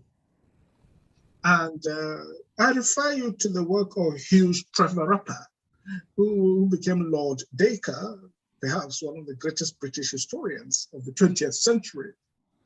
He wrote a book, The Invention of Tradition, in which he was studying Scotland and the rise of Scottish nationalism up to the Enlightenment and beyond, the Highland upper culture of Scotland and the invention of the Scottish people. And from there, a whole area of research has opened regarding, constructivism, social constructivism. That even Ijaw is a construction. Indigo did not exist until the 20th century. There was nothing like Indigo. You meet a man, he says, tell you I'm an Aro Chukuman. I'm an Ikwere. I'm a Wawa. You can't tell him it's Indigo.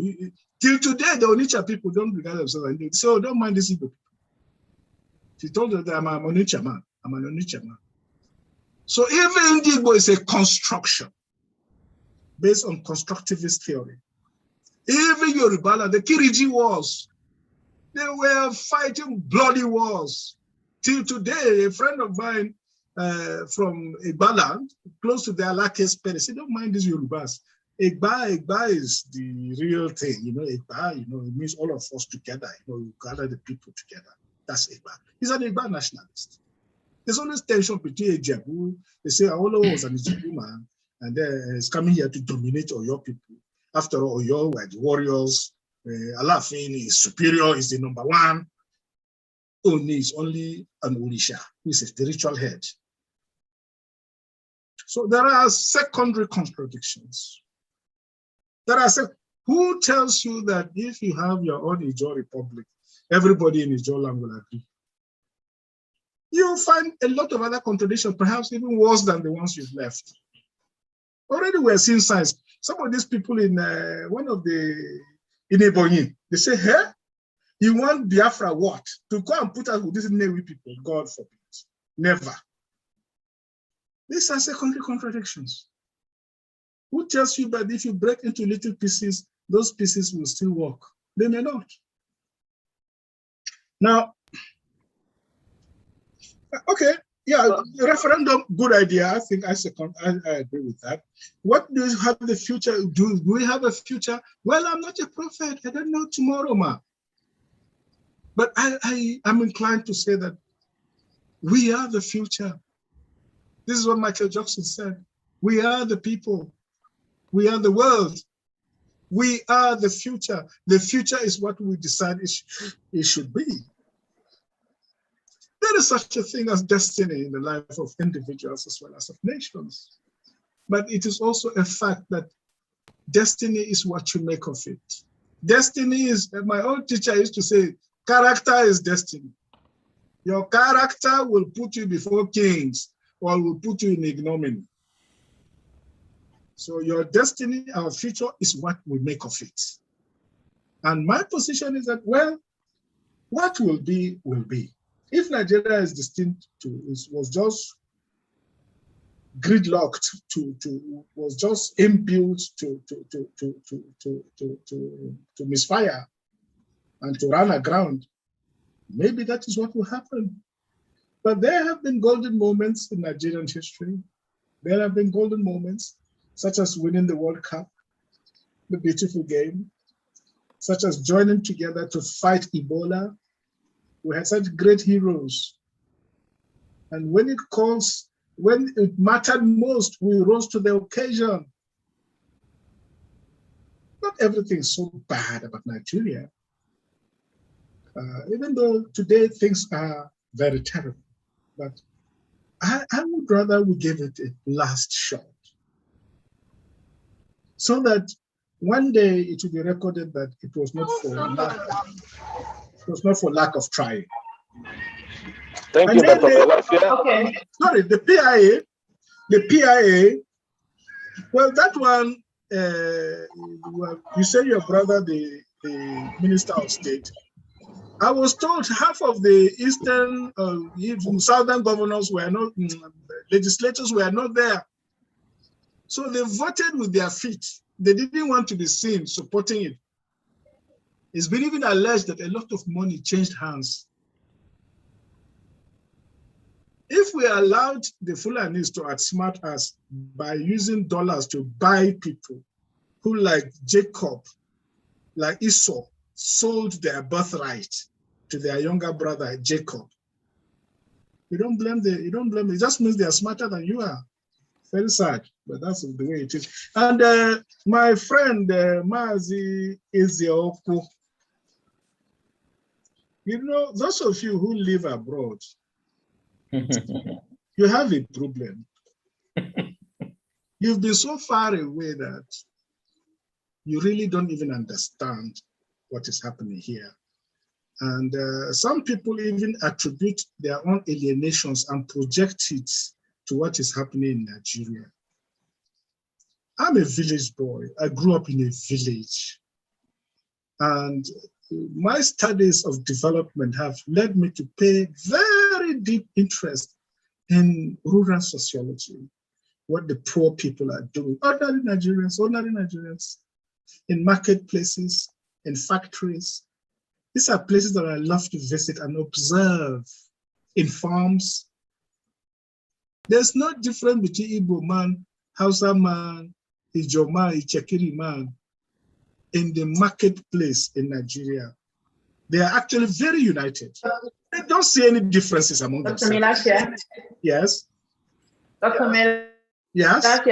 I would ask you to please kindly summarize, because we still have let me summarize. Questions. Yeah, let me summarize. So anyway, thank you. But so if you look at that, Nigerians are more united than you think. And it is the elites that create and manipulate these fissures and magnify the differences and use them violently to achieve their own goals and their own purposes. And the other point I made too is that, well, please, You are an economist and a very good one. You know, not everybody gets to go to Harvard. Good luck to you. You've done well. But please read your history. I don't think you've read your history enough. If you did, you wouldn't make those kind of statements. Igbo cannot be fully Igbo without understanding Igala history and spirituality. The Inri, which is the spiritual origin of Igbo, is from Igala origin, and Igala is in the Middle Belt. The Onucha ruling house, they are from Bini, they are Edo people. The house that is Nogwashuku, Ngozi Wala's father, who died not long ago. Their real origin is Igala, Middle Belt. So there has been an intermeshing of all these cultures. Our greatest historians, from Afibo to Anene, to Jacob Ade Ajayi, to Bala Usman, they will tell you that the ancient communities of Nigeria were already in a process of state formation and interaction with each other, right from the 10th century, before the British came in the late 19th century. So we are in many ways interconnected, much more than we imagine. Of course, we can deny it. We can. Thank you so much. Thank you so much. So, thank you. Due to time constraints, we don't want to keep you here all night. I know that you want to be here all night. I'll summarize this time around. Okay, so let's listen to Paul Yusuf. Paul Yusuf, good evening. Summary as short as possible. Good evening, everyone. Good evening. Please go ahead. Dr. Mailafia, my brother, we appreciate you. Thank you, sir. We met in 2017 at the House of Parliament with Baroness Cox in the course of our struggles for Southern Kaduna and Plateau State. Yes, thank you. Thank you for being here. Just my contribution would be a very appreciate Ms. Briggs for her very eloquent and articulation of some of the aspects of our discussion. But I will want to try and keep things to the theme of our discussion this evening: the alignment between the Middle Belt and the South, Southeast for politics, not only towards 2023, but further beyond that. And looking at what Ms. Briggs said, there is one fundamental aspect that I hold on to there. The moment the South and the Middle Belt decide to come together to understand that we have a common enemy, the game is over. We can begin to solve anything that we have lying in front of us. So I'm also a proponent of listening to intellectual arguments. So let us try and explore unifying aspect of our history, unifying aspect of our politics, unifying aspect of every cultural, and because history has different fingers. If we go to the wrong direction, we can throw away everything that we have on the table based on that experience. So let us try to articulate and project ourselves on factors that will unify us. Having said that, sir, coming from Southern Kaduna like myself, the reason we're having this conversation today is because the South and the Middle Belt have seen the need to have this conversation. We have realized that we need each other. Can you, as a leader, help guide us towards how we, in the Middle Belt, lockdown? Because it's an individual, you don't move around like that. Sorry, I'm just waiting for someone who is So how you can help us, people like to guide us so that we in the Middle Belt can create a common narrative that represents the Middle Belt, so that we can bring to the table of national discourse to help enhance our realization of our goals in terms of alignment with other parts of the country.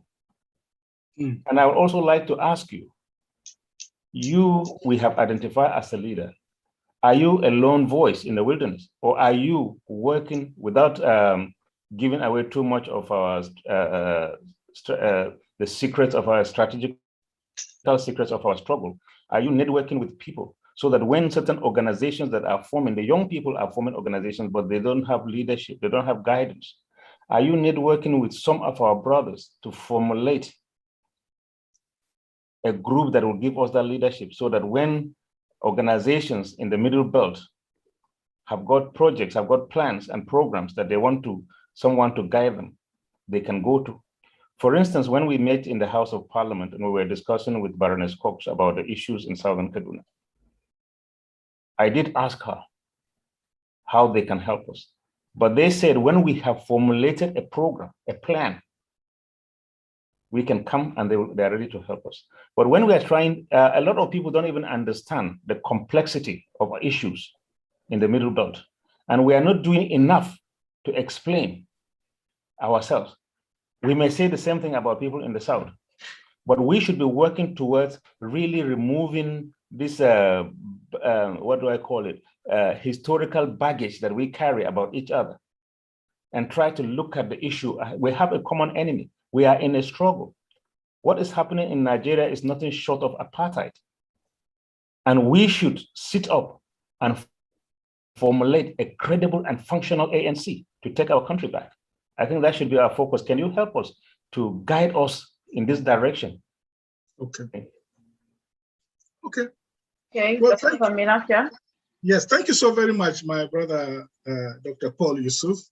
I really appreciate you. We haven't seen since that meeting in the House of Lords, very faithful meeting in the House of Lords, where I was called upon to testify. Great time. Yeah, I agree. I mean, and Paul has drawn our attention back to what is the agenda really for today, that we need to bring together the South and the Middle Belt in order to create a joint narrative about our situation and on the way forward. I think we can't do that successfully without being honest to each other, without being open to each other.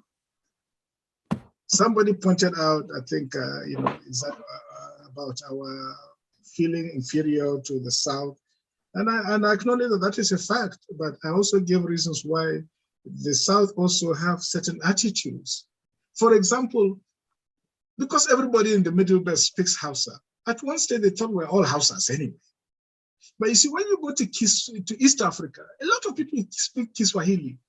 It doesn't, there's a Swahili group in Zanzibar and around Mombasa. It's a very tiny group.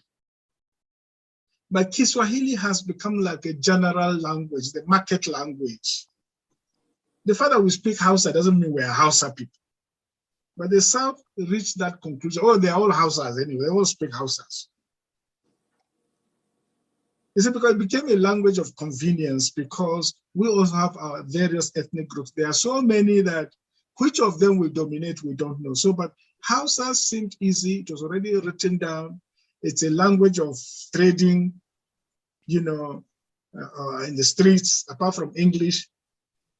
And at one stage, Yoruba played that role. Even you go to Warri, some people speak Yoruba when they are not really Yorubas, The Akoko people in Edo, they are not really Yorubas. They all speak Yoruba anyway, even their Yoruba names. So you can't therefore jump to the conclusion that all of them are Yorubas. So this kind of misunderstanding does crop up. I remember in the 90s, there was a problem in which Igbos were being attacked in Kano and so on. And a pastor from Southern Kaduna was nearly killed. He escaped by jumping through the window. They say he's a pastor, he's a Christian. They say, kill him. So these are attitudes that are real. So we need to work on that in order to bridge the gap and reach that understanding. Rome was not built in a day. Unfortunately, our elders in those days understood it better. Nnamdi Azikiwe, even Ojukwu, they were born in Zungeru. Their first language was Hausa. They only went back to Igbo land as teenagers to learn Igbo language all over again. Their first language that they spoke in life was Hausa language. Will you then jump to the conclusion that Azeki was a Hausa man or Ojukwu was a Hausa man because he spoke Hausa? So it's the same sort of thing. So we need to work on that. And am I a lone voice? No, by no chance. I'm not a lone voice at all. And I'm not John the Baptist, who was alone in the lone voice crying in the wilderness. We've been working in a group. There's a lot of things that are not for public consumption, but I can tell you we are doing our homework. And we have reached a very advanced stage of doing our homework. And not in isolation, we have groups that we have worked very intensely over the years to articulate the Middle Belt interest and develop and outline a Middle Belt strategy, and covers all dimensions of strategy, including possibility of forming an independent country. All these things have been intensely planned and discussed. And if we are going to join the South and partner with the South, for us, it is a matter of honor. It will have to be done on the basis of equality and honor and mutual respect, or not at all. These are the strategies we've been working on. I am not at all by any means working as a lone wolf, if you like. So thank you so very much. Thank you. Next question, please. Thank you. Emmanuel Zombal, please kindly mute and unmute yourself. You're causing a lot of distractions. Emmanuel Zombal. I think the noise is coming from you. Kindly unmute and mute yourself back. Justice Media Podcast. Justice Media Podcast. Justice Media Podcast, are you there?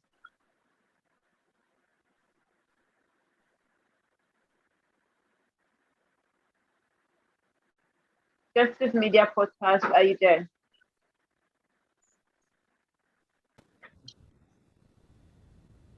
Justice Media, if you're not there, I am going to move on to the next person. Chris Udo. Go ahead. The time Chris is Udo, are you there? Chris Udo, I have asked you to unmute. I'm here. Chris Udo is here. Can I go ahead? Please go ahead. Okay. I want to thank Doctor for all the things that he has told us, and they are real. Both the fears, both the enemies, and everything that he has told us, they are sensible and they are real.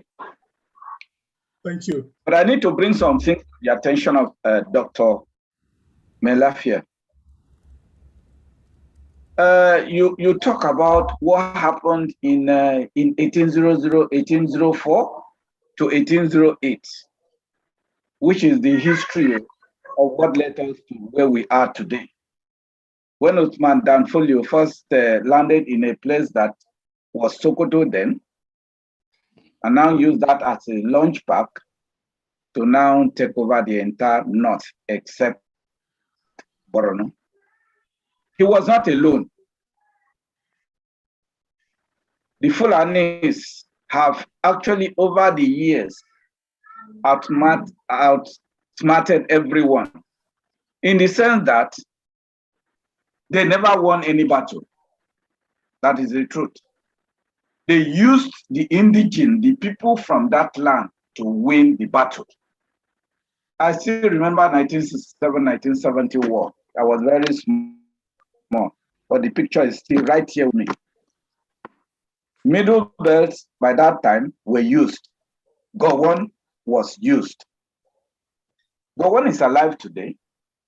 We need to hear We need to hear from him. What happened? He needs to tell us. Where it is necessary, he needs to apologize. Because he is one of those that have led us this far into this problem. Then today, we have all seen what is going on. All the appointment of service chiefs, representative in the UN, the World Court, recruitment, they are all being tailored towards the Fulanis. And everybody just keep quiet. All of us have representative in the house. We have representative in the military. We have representative in DSS, EFCC, policymakers, the Senate, House of Representatives. Have we started to talk to our people? Tomorrow, DSS can come after me. It's not a Fulani that will be sent. It is my own people that will be sent. So I think we have a duty to begin to talk to our people who are in government and outside government. And somebody did mention referendum. Who is going to give you an opportunity for referendum? Is it the United Nations or the present government? Let's forget it. You will not get, and nobody will get it. But what I know is that if we decide today and say we are going to be free, we are going to be free. For your information, I come from Igbo Republic. I'm no longer in Nigeria. So, sir, how do we stop the Fulanis from using our people to wage war against us? Thank you.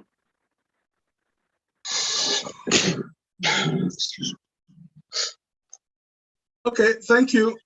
Do I respond? Hello? Chris, though, thank you so much, but I'll ask Justice Media Podcast to actually make their comments before Dr. Mailafia, because okay, most of what you just mentioned has been discussed already, and we don't have time to keep repeating the same things over and over again. Sure.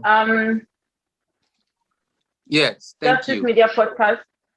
Thank you. Can you hear me? Yes. Yes, we can hear you. Please go ahead. All right. First of all, I want to thank Dr. Mailafia. You have given a very important made an important statement today, which elated my heart. And by way of introduction, I'm a cleric. I'm an Anglican priest. I live in Ohio, in the US. And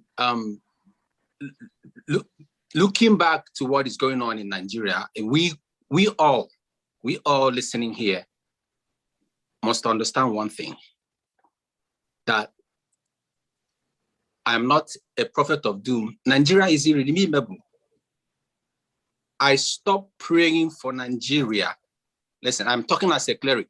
I stopped praying for Nigeria in 2019.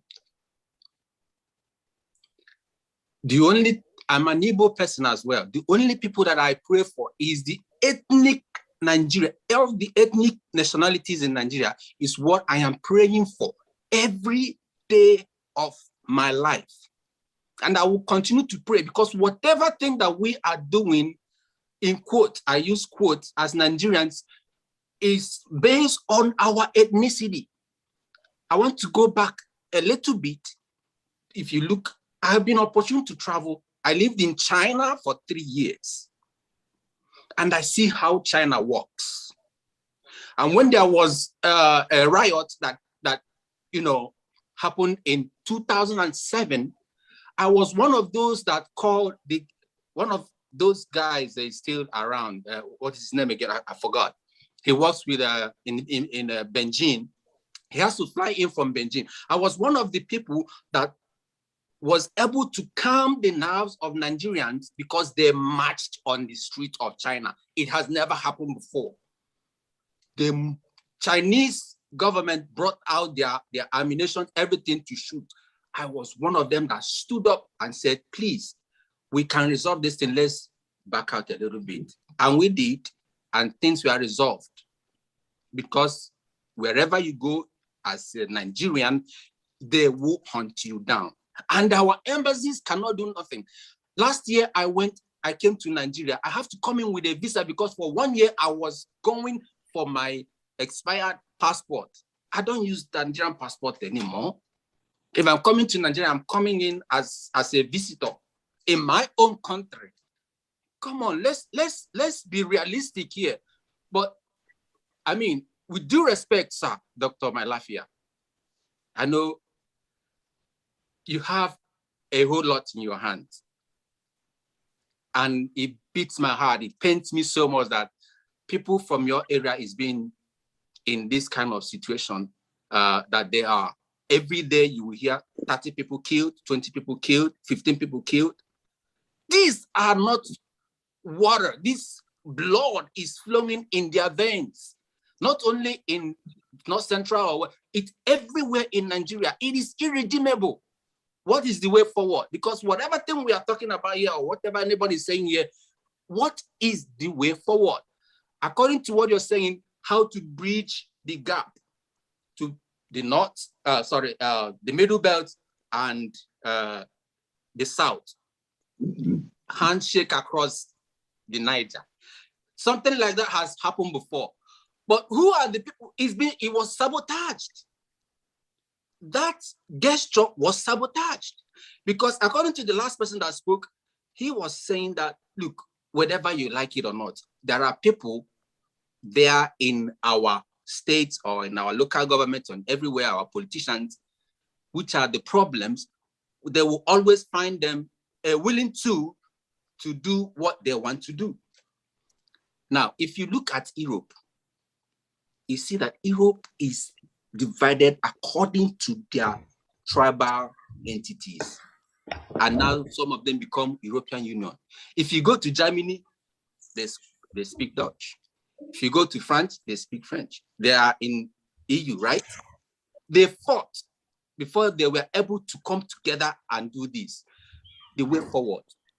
If, this is my opinion, if, and only if, when the so-called Mama Briggs, due respect, Niger Delta, Southeast, Middle Belt, Southwest, the Yorubas, if these four groups should come together and say, we want a referendum, it will happen.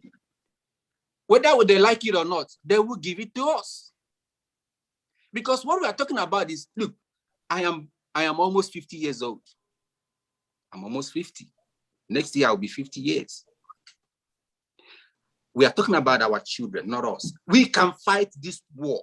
Our children cannot. Indomie's generation, they cannot fight this war. They can never do it. When you go to the social media, what will you see? They will be twerking, showing themselves off. It looks like they don't even know what is going on in Nigeria. The man that shake the cabal that is having that hegemony against every ethnic nationality, the naval officer that spoke and said, yes, we know this is happening and this is the agenda. We all know the agenda. Why are we still talking? We should be putting actions. Mr. Justice Media. Hello, Mr. Justice Media. Augusta, 1 second. Dr. Mailafia, may I ask, please, how long will you want to stay further with this interview? It's fine. I'm asking. Okay, that's are you here because I'm asking because we would like to have. Please, Mr. Justice Media, 1 second. We would like to have at least 30 seconds offline conversation, so that we want to schedule it very well, so that you wouldn't get tired asking questions and then we wouldn't have time for such conversations while we conclude. So, and then please, we will ask everyone who will comment henceforth, please keep your comments within 2 minutes so that our guest will not be exhausted. He's been here since 8 p.m. I'll round up in a minute or two. So I want to put this to Dr. Mailafia and every other person that is here listening. The only way we can forge ahead is to start speaking directly to all the politicians in our constituencies. Yeah. Speaking directly to them to give us that opportunity to speak at the National Assembly, both the lower house and the upper, the Senate, that we need a referendum. It takes one person to say we need Nigeria. Enahoro, he gave that proposal, and Nigeria became what it is in quotes. But they didn't give us the right foundation to forge a nation. We are not a nation yet. The only way we could have a nation is to make sure that this referendum comes, the middle belt and people coming down towards the southeast, south, and all that will form a larger force. When that happens, thank you that so much. referendum will happen in just a twinkle of an eye. So I'm putting it to you. Yes, I'm putting it to you, sir, to do what you can. I will be praying for you. I will be praying for you. My congregation will be praying for you.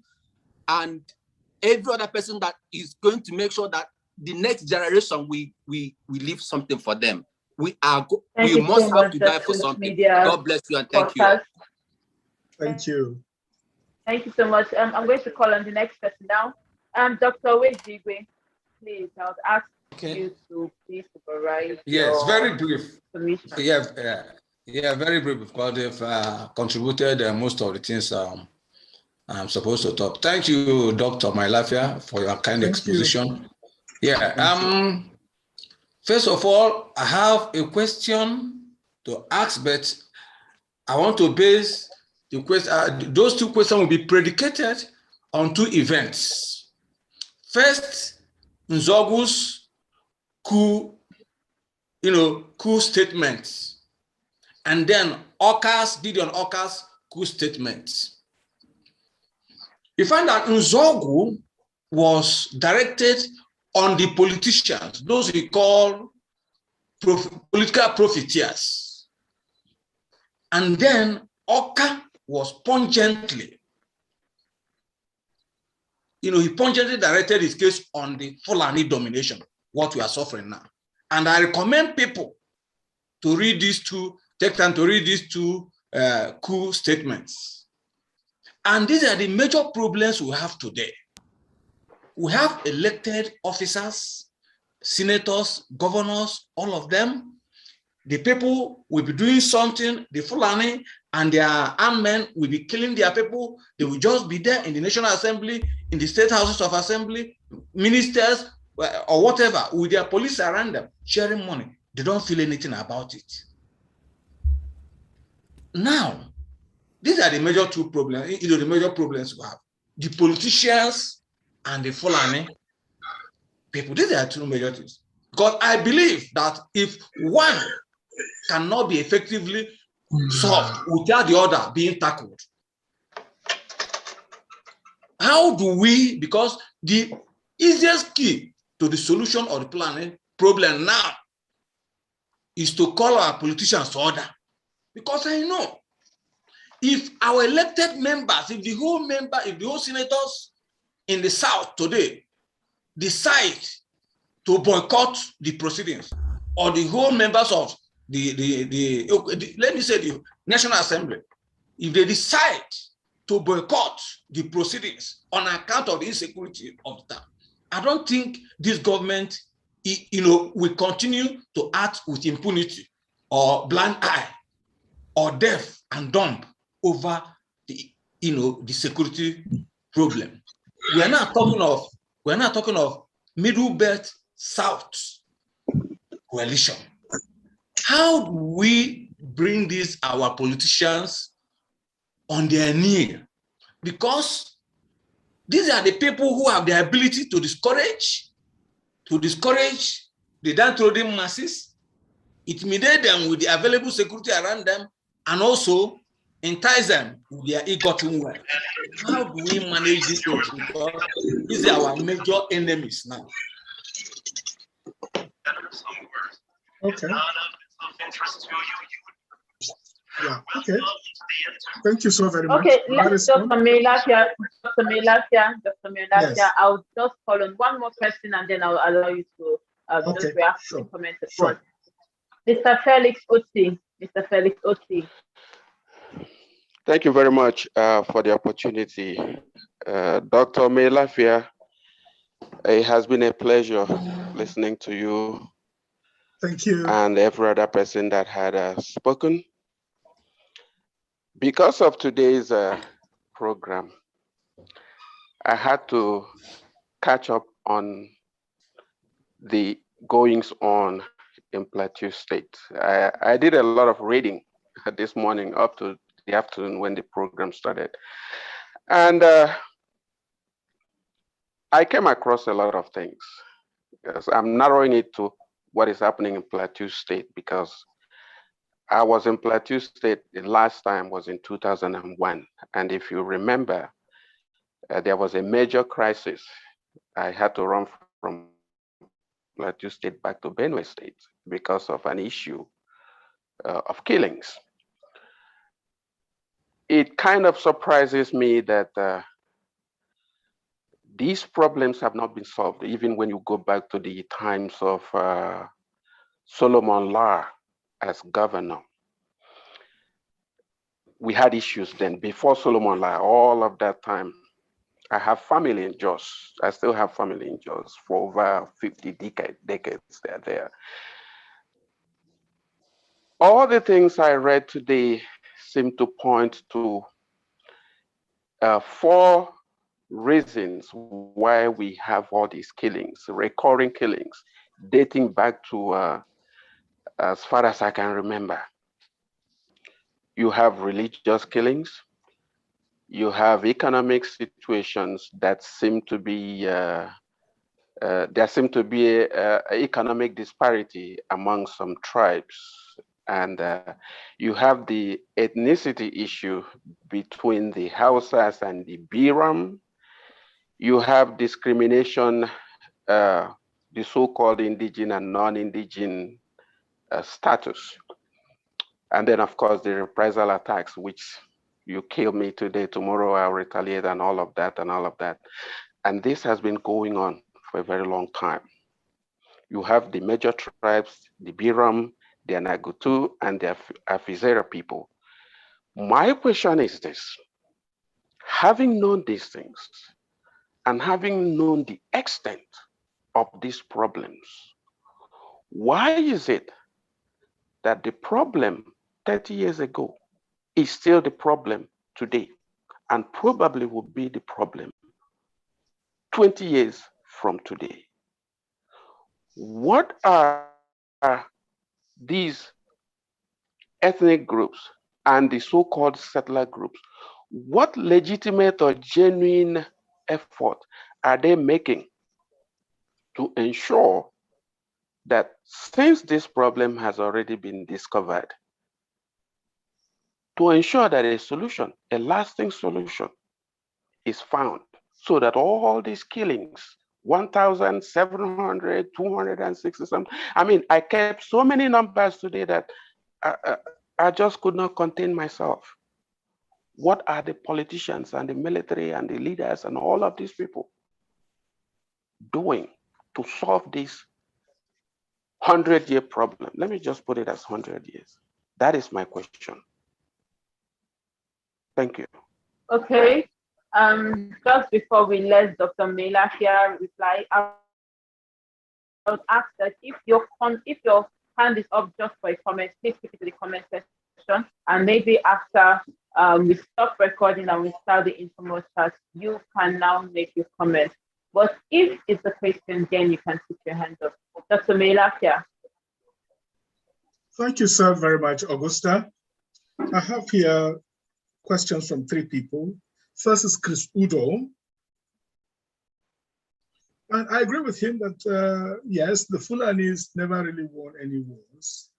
They normally go and use and manipulate local fifth columnists to do their dirty work for them. It's not that they've never won wars. Really, they have never built anything. Have you ever heard of a Fulani civilization in which the Fulanis built wonderful edifices that they are known for? Like the carvings of Ile-Ife, like the Beni bronze, like even the Nok civilization. You've never heard anything civilization built by these people. They are just good at blackmailing and taking over what others have built over centuries. So yes, I agree with him. And in Ilorin, for example, they use the local chieftain, Afonja, and then the Aroenaka Kamfo, was deceived into aligning with them, and eventually they killed him and took over. How do we stop the Fulanis? Well, to be honest with you, I said that there must be a principle of self-defense that all communities in the Middle Belt and in Nigeria and the South should adopt. Principle of self-defense. Defend your family, defend your community, defend your land with everything that you have. And don't take chances in doing that. Well, I've heard this said about Gowon, and a lot of mistakes were made in those days. Gowon genuinely believed that he was fighting a war to keep the country together. And there was a clash of egos between him and Ojukwu. Again, that's a problem. Ojukwu was born with a silver spoon. He was a prince. His father was the richest man in Nigeria. When I went to Oxford as a student, there were very senior professors who knew him as a classmate, as a schoolmate. They even told me he was the only one, the only student on campus with a Rolls Royce, which I've later found out to be true. So he was born with a silver spoon. He was well educated. He went to King's College, Lagos. He slapped a senior master, a white man. So they expelled him from the school, and he went to Lancing College, a private boarding school in England. From there, straight to Oxford. So he had a certain sense of entitlement. But you see, a lot of people underestimate Middle Belt people, and you do so, it becomes a grave mistake. He saw Gowon as his inferior. Gowon was a son of an Anglican evangelist, which in the Anglican communion in the North, Gowon's father is revered as a saint. He was a very holy man. Gowon went to Barewa College. It was the Eton of the North, Government College, Zaria. He was senior prefect, he was college captain, he was football captain, he was boxing champion, he was the best runner in the school, and he was the best high jumper in the school. He wanted to read engineering or medicine, but his schoolmasters told him, look, you have this commanding charisma, go into the army. That's how he went to Teshi. From Teshi, he went to Sandhurst. Ojukwu underestimated him, saw him as a bush boy from the backwaters. But he underestimated him. And Gowon doesn't talk much, but he has the heart of a lion, and he doesn't forgive. Well, I'm saying, he's a Christian, he forgives. But if you hurt him, he doesn't forget it. And he waits for his time to take you on. So their enmity became very personal, very sadly. These are facts on ground. And Ojukwu didn't run B.I.F.R.A very well. He ran it as a personal estate. That's why he killed people who disagreed with him. He executed them. And so, was B.I.F.R.A run as a democracy? That's an issue. I don't think you can say Gowon was just misled and just used. There was an element of that. But Gowon was 31, was a bright young man. He believed genuinely that the country needed to be saved. And then he had international support for it. There were a lot of issues when they were called to be settled by Emperor Haile Selassie. At one of those meetings, it is reported by one of the retired ambassadors who was a young man as a diplomat there. The meeting was for 9 o'clock. Ojukwu came around almost 12. He kept them waiting till 12. Immediately he walked in. He sat down and just stretched his hand behind him. His aide gave him his cigarettes. He lit a match, started blowing the cigarette into Gowon's face. So the president of Liberia at that time, President, what is his name again? The president of Liberia, a very old man at that time. He turned around and told everybody, you, this young man, Ojukwu, have you ever been told manners? Have you been taught manners? Did your parents teach you manners? So Ojukwu behaved in a way that could never win the sympathy of anybody. And that is the tragedy of Biafra. Unfortunately, also, Gowon resorted to force recruitment of young people from Middle Belt. Many of them underage. Some of my uncles were underage, 16 years, 15 years, oversized boots.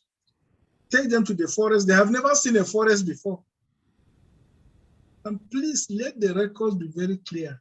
More Northerners died in Biafra than Biafrans. That is a statistical fact. It is just that there were so many of them. You mean the soldiers Northern Yes. soldiers or Northern civilians? No, I said Northern soldiers. Good. Yeah, more Northern soldiers died. That is a mathematical fact. Most of them were forced recruits. They had never seen the terrain. They were wiped down like grass. They had never seen a forest before. This is statistical fact. Of course, more in the end died in Biafra because of starvation and all of those things, which was very tragic, very sad. I don't condone it. I have condemned it in all my writings. And I've also said that there will never be real peace in Nigeria until we repent to Indigo for the crimes we have committed against them. But let's be very honest and truthful to ourselves. Let's not hide behind prevarications and pretense. That will not help anybody. So, and the UN, I think you mentioned the UN can never stand for Nigeria, never. Why? Because the number 2 in the UN system is a Fulani woman.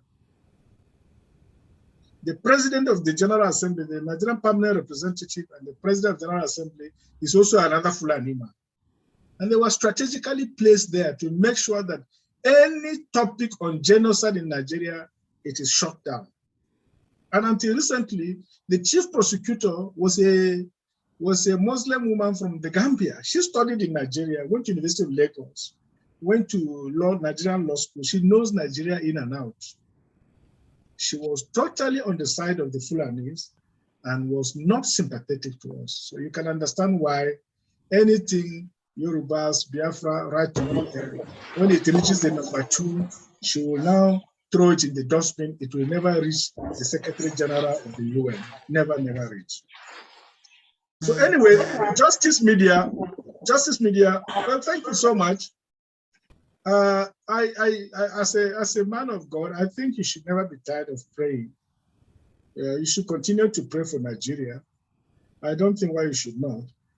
You remind me of a friend of mine who 25 years ago, as a young man, he's from Yoruba land, I think he's from Oguno, a very dear friend of mine. He tore his passport. He decided, took scissors, cut his Nigerian passport and threw it in the dustbin and vowed nothing will ever associate him with Nigeria again. He will never visit Nigeria. He will have nothing to do with Nigeria. He swore. Fair enough. He got married to a young woman. He qualified as a solicitor. He's doing very well as a commercial solicitor. And then he married a white woman, an English girl. They had 2 kids. When their daughter turned 18, and they live in Manchester, when the daughter turned 18, before she went to university, she insisted that her father must take her to where he came from. And that was about 7, 8 years ago. I was living in Nigeria. He then called me. I had to now write a letter inviting him as a foreigner so that he could now go and get a visa. And that was what happened. He and his family came on a visa, which I invited them, and they had a wonderful time. After about a month in Nigeria, lo and behold, his 2 children and his wife, the Oyibo woman, they said, "Daddy, you can go back to your England. We prefer it here. You can go. No, we don't. We prefer to remain here." I am telling you. So, and the children, the only compromise you could reach to them is that every year they must come back to Nigeria. So the father now had to agree to that. So Nigeria is an intoxicating phenomenon. You love it, you hate it, but this is Nigeria. And it is the place for now that we call our home. We can either decide to make it work, or we can decide that we hate it so much that we want it to die and die very fast. But I'm always a realist. I'm a philosophical realist. And conservatism, in the line of people like Edmund Burke, is not to rush to change anything that you cannot put something better in its place. And we have no guarantees that the little petty nations we are trying to create will be better. And I've said it that there are always secondary contradictions. Not that Indigbo are so united. If you see how they fight each other, Indigbo would have been ruling Nigeria for a long time if only they were united. But everyone is a king in his own obi. Nobody wants to sit to the other. And the Fulanis know that. They know that. They just play those games and then Indigbo will just scatter. And they will never be united. And unless Indigbo are united, getting the presidency will remain very, very difficult. Especially if they have tone coats like Hopeless Uzodimma. They say he calls himself Hope. I call him Hopeless Uzodimma or Okorocha. All those people, these are political jobbers and political gamblers. They are a far cry from the highly educated people that ruled Igbo land. As a young man, teenager, I used to go and stay with the late Dr. Akanu Ibia in his hometown in Afikpo. His village is called Uwana in Afikpo. What a great man. Those people, Hopeless Uzodimma, Okorocha, all these old, they cannot even polish his shoes. They are not fit to polish that man's shoes. I swear to God Almighty. These are the giants that ruled Igbo land, that were in Igbo land as statesmen. And then you have these nincompoops that are ready to sell their mothers, sell their fathers, sell their everything. So Igbo, please do some soul searching. Now, so that's all for, and then why is Igwe? You have a very strong name. Yeah, you mentioned Zogu, Oka. If we boycott the elections, I don't think it will work. This is not England or America where they have moral qualms. These people have they have no conscience. In fact, they will celebrate. They've left it for us. They've left it for us. Since they have no morality, they have no ethics, it will mean nothing to them. And by the way, Britain is ready to support them if they do that. Britain is willing to support them. So I don't think it will work. Instead, we should strategize collectively, fight our corner, and ensure that what we want is what will prevail in the name of Jesus. And then Felix Oti, plateau problem. Well, it's a long problem. You mentioned things like indigene, settler, Biron people. Please, sir, I think you are reading too much of Google. If you read too much of Google, it will mislead you completely. Find other sources other than Google, because a lot of Google is garbage in, garbage out. I'll tell you the nature of the just problem. Just, people don't know that the actual meaning of the word just is Jesus, our Savior. The missionaries that came and settled in Jos at the turn of the last century, I mean by the late 19th century, and around 1902, I still have pictures. Some of the old missionaries that settled there, their great-grandchildren came back, stayed in my house in Abuja some years back. And they showed us pictures of the first plane that landed in Hepang Airport around 1902, 1903. Jos had electricity before the city of London because of the tin mining that had gone on there for almost 80 years. So a lot of things were, and the first people that settled in Jos outside the indigenous were Efik and Ibibio people. Calabar, Efik, Ibibio. Then the Ogbomoso people came before the Hausa people came.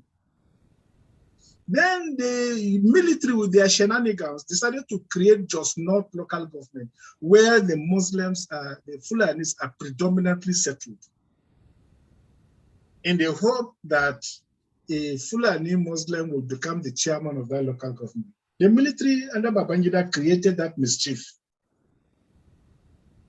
A bureau man called Pam Dung cannot go and be chairman of a local government in Kano. Or a Langtang man called Selbut Mantong cannot go to Katsina and claim chairmanship of a local government. Because after chairman, they will claim emirate right and other things. That is the source of the problem. Because indigenous settler is not only a problem in Plateau. Why should that of Plateau become violent? The Constitution of Nigeria recognizes indigenship. That is why people have indigent forms. You need even indigent certificate.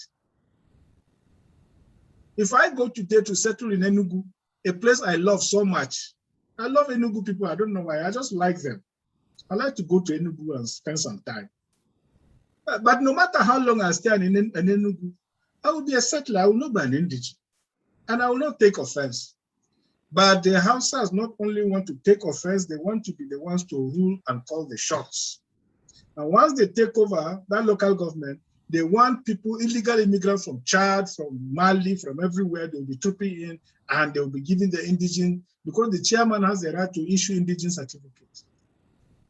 That is why the Jos problem has become. Why is it that the first settlers, the Efik, the Ibibio, later the Igbos and Ogbomoso and Yorubas, they are not fighting. Why is it only the specific people are fighting? They are fighting because they see that Jos is the spiritual headquarters of the Middle Belt. There's a religious dimension, there's a jihad dimension to the whole thing. And then, of course, they are using ethnic camp. Today, they'll say it's Biro. Tomorrow, they say it's Afizere. The next day, they say it's Rukuba. The next day, they say it's Miango. They are pitching tribes against each other, and it is all the same thing. The Fulanis. And I'll tell you what happened last week. For the past 3 weeks, they had been killing people, over 400 people in Miango, Rukuba. They were being killed. Then the other Saturday, they were going for mass burial. The Rukuba people, they are going to mass burial of, I think about 60 or 70% of their people, they are going to be buried on that day. Then they saw a strange bus coming in through the bush path. So the youth stopped the bus and there was an ambulance in front of it. So they started interrogating them. They said they are Yorubas and they just went for an Islamic conference in Bauchi. They are heading on their way back to Ondo State. So the youth asked them, if you are heading to Ondo State, this is a bush path, is it the road to Ondo State? The main highway passes through Jos town behind, if you like, and passes through Bukuru, you go, that is how you go to Ondo State. Why are you following this bush path if you are truly going to Ondo State? No, we must search this vehicle. When they opened the ambulance, they saw massive military hardware. They opened the bus, they saw people with guns and everything. So kata started. And I think the youth killed about 60 of them. Now the propaganda is that innocent Yorubas were coming from Bauchi after a religious conference. They were going to Ondo and they killed them. When they released the list, none of the names was Yoruba. They were all Fulanis. And don't forget, some years back, the Biron people were going for a mass burial like that. And you know, these people are so funny, so heartless. They will not even allow people to mourn their people. They went to Kuru during the mass burial ceremony. The mass was taking place. They went to the mass and killed so many people, including a serving senator, Senator Danton, who was a consultant surgeon, and he was the head of the Jos Mission Hospital, Christian Hospital before, decided to go into politics. A serving senator was killed, and a member of the House of Reps also was killed. So the youth said, this thing happened some years ago, so they want to come and repeat the same thing during this mass burial. We will not agree. Then they started fighting and they killed 60 of them. It is good for people to understand. People even call me and say, why did your youth, these are innocent people, these are Yorubas. I don't condone killing at all, but this is actually what happened. They were not innocent people. They were not coming from any religious festival. They were not Yorubas, and they were not going to Ondo State. They were Fulanis, and they were there on a mission. And just that the youths waylaid them and were the first to fire the shots. Thank you. Next question. Thank you. Mazezo, can you? Yes, Dan, you know, I think we'll be rounding up now, but before we do, Mailafia, once more, good evening and welcome. And good evening, sir.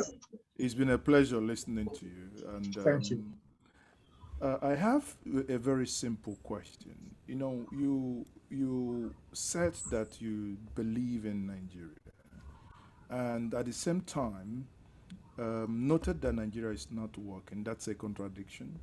Now, you condemned those proposing 1963, a revert to something similar to 1963 structure where there was regional governance. Yes, I do understand that it was north, which included the Middle Belt. And obviously, the Middle Belt doesn't want to be part of that north.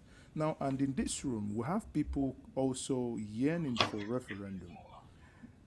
But you are leaving us, apart from saying you want one Nigeria, you are leaving your audience with no concrete proposition as to way forward. Now, my question to you is, if you're saying those who say 1963 with current realities, meaning it could be 6, 8, 12 regions, it doesn't matter. I mean, there is no way if we say we revert to 1963, sort of arrangement where we had 3 regions. Today, by geographical connotation, we already have 6. Again, I am also aware that Middle Belt does not equal North Central. Bearing that in mind, that means there could be an arrangement or a sort of agreement and recalibration of the structure where, for instance, there are people from Ebonyi that are in Benue, and there are people of Igbo that are in Delta. This is the Anioma, for instance, where you can reconfigure in order to fit the current realities, because structures are made for the people who are alive and not for those who have gone. So if mistakes were made in the past, that's fine. But here is, how do you think what the people, because we can't continue. One thing is very clear: we cannot continue the way it is. It does not work. Therefore, if someone like me, I think if there is a way to go regional, to give everybody chance to develop at their own pace, that is what I would, obviously support. And at the same time, you made mention of self-determination, but you didn't drive much into it. Isn't that something also the Middle Belt probably should consider? Thank you. Well, thank you very, very much. Mazi, is it okay? And I appreciate the questions you've asked. But number one, please get it very clear. I never said I believe in Nigeria. Nor did I imply that I believe, quote unquote, in Nigeria. While at the same time, I am acknowledging that Nigeria doesn't work. Perhaps I didn't make myself clear enough. It is not for me to believe or not believe. We have a ramshackle edifice that we call our country. We have a choice to try to make it work or to decide that it's not going to work, it's not worth anybody's bother. My belief, whether I believe in Nigeria or not, I think I am inclined to think that we ought to do our utmost to make it work, with or without the Fulanis. I've said that statement many times. So it is not about whether I believe in Nigeria or not. We have a reality on ground. And I believe God doesn't play dice with the universe, that we didn't exist as a mistake. If a mother gave birth to a wayward child, it's still her child. Even if the whole world call this a bastard child, it's still her child. So it is up to us to make the country work. The country will call our home until we've tried hard enough and we know before God and before humanity that we have tried and it has never worked. Then we give up. And number two, you said I didn't posit any way forward. Well, this is not a lecture. I wasn't told that this is a lecture, so I never approached it as a lecture. I responded to questions asked. Nobody asked me what is the way forward. Nobody asked me that question. If you did, I would have told you what the way forward is. Okay, sorry, then may well, I add that as an number agenda? one, yes. Thank you. Yes, indeed. If you ask me the way forward for me is to have 8 regions, 4 in the north, 4 in the south. Let me explain. Northeast, northwest, middle belt east, middle belt west, western Nigeria, Midwest, Eastern Nigeria, and Niger Delta region, including Akwa Ibom Rivers and Bayelsa. That gives you 4 in the north, 4 in the south, and it makes for equity. It makes for equity. And secondly, we can keep the division in terms of the way the allocation of responsibility and authorities for the regions. I like that idea, but not the structure of the 1963 Constitution, but the way it devolved authority, devolution of authority and responsibilities should go from federal more to the regions. That I like very much. And I prefer an executive parliamentary system. This executive presidency is too expensive. Let's have an executive parliamentary system. That is to say, a prime minister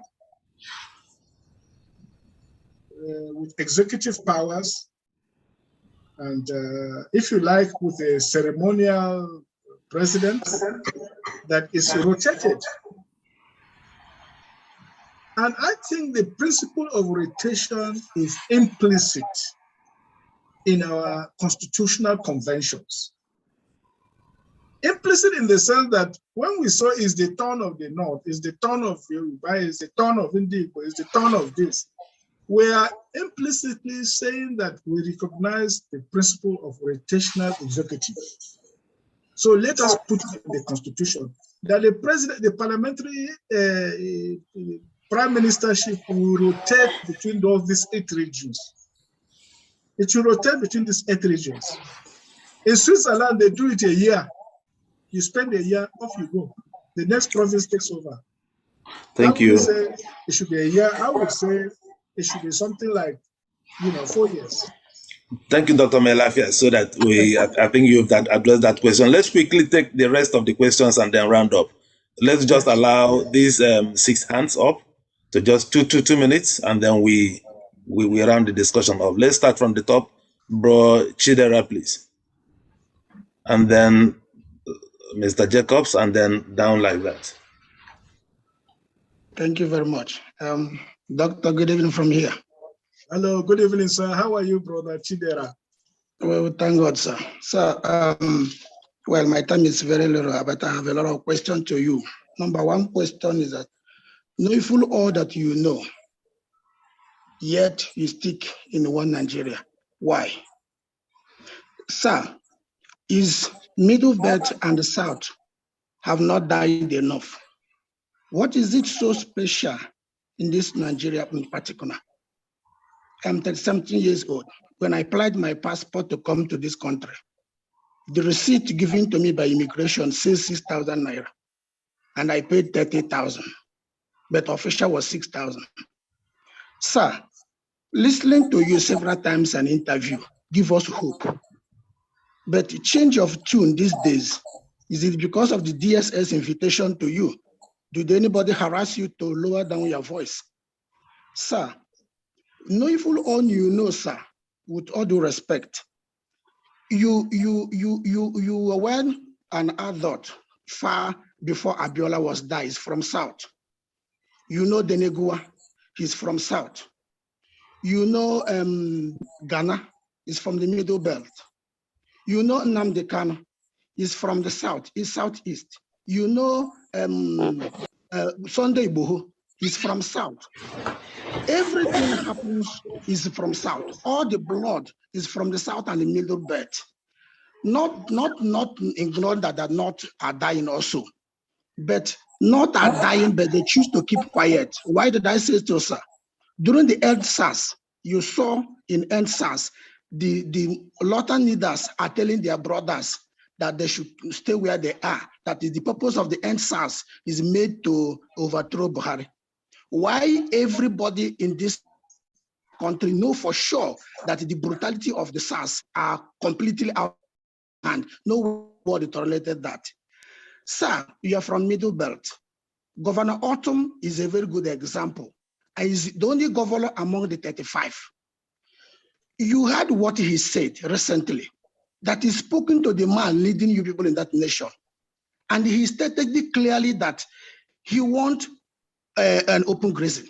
When he tried to convince him, said, what are you going to be doing with the people that this particular, whatever you are saying is completely out of line, because about 40 million when this was done, now it's over 200 million. People have built houses in those areas. He said, no, those who have included that area will be removed. Sir, you are quite well educated. And you know for sure that this present government have told us that these people are foreigners. You people continue saying, not to you, but just an example, that Nigeria is indivisible. But this nation called that they are preaching out that indivisible allow foreigners to invade us. All the way from Southern Kaduna, last year the heat was done on them. Very, very on them. I have heard so many cry. What is it that you elite are so confident and comfortable and stay quiet? Have Nigeria not died enough in you people's hand? I'm not directing to you, but the question should be answered by, because you represent quite a lot.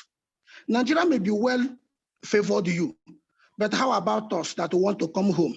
We really want to bring what we have gained here to come and invest it. I can't do that because the system did not allow it. As I'm here, I cannot land in my state in Enugu direct until I go through customs searching and so on. I wouldn't go on, I wouldn't want to, but so you can remember all my questions. In conclusion, sir, what exactly is that? Because you just proposed now 8 regions. Is this 8 region is excluded Fulanis, that you have told us in this forum now how brutal they are, how unforgiving they are, what they did to the people of Benue State, you have not forgotten. What they do to our people in Agat, you have not forgotten. It is, I mean, many we can count on. Yet you came here to propose to us 8 regions. What is difficult from Middle Belt joining us? You know, looking at you here now, you look more like Mazes. Okay. Did the Mazes look like you, like a Fulani person? We are more comfortable staying with you than those who come with the sword to say they must take our life and take our land, which the president spoken person have said, either your land or your death, yet you want to keep us there. We are saying no. He said, which is which? My brother, which? this conversation will not end today. Let's hear someone else. Thank you very much. Mr. Jacob. Mr. Jacob, please.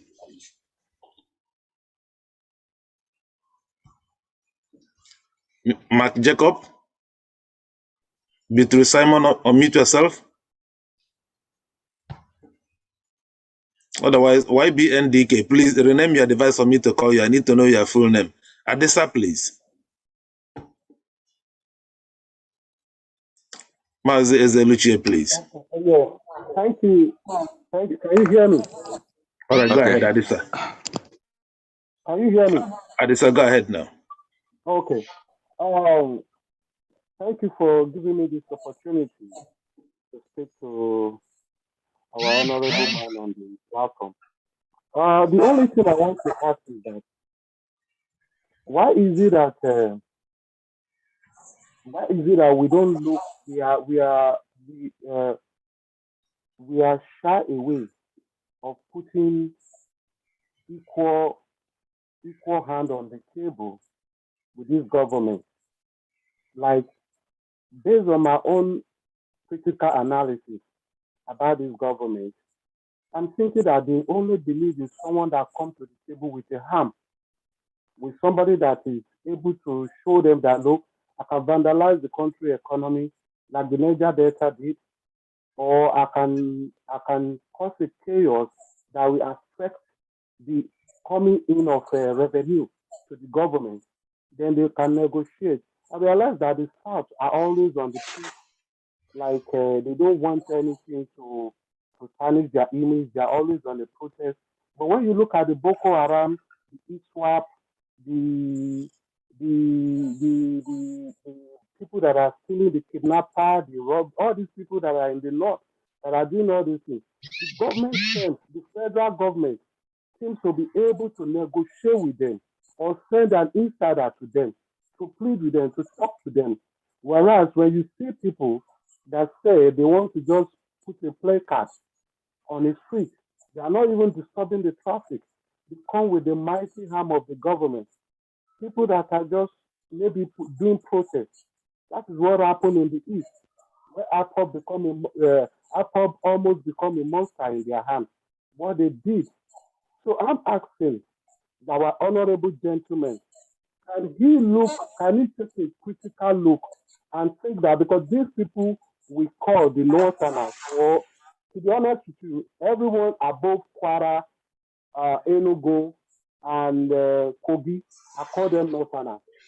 Recently, I start differentiating them. Before, they all, because I realized that when they Mr. come Adisa, with respect, I think most of these questions are basically saying the same thing. So if they are saying the same thing, let's just round up and have another discussion. Let me round it up in this way.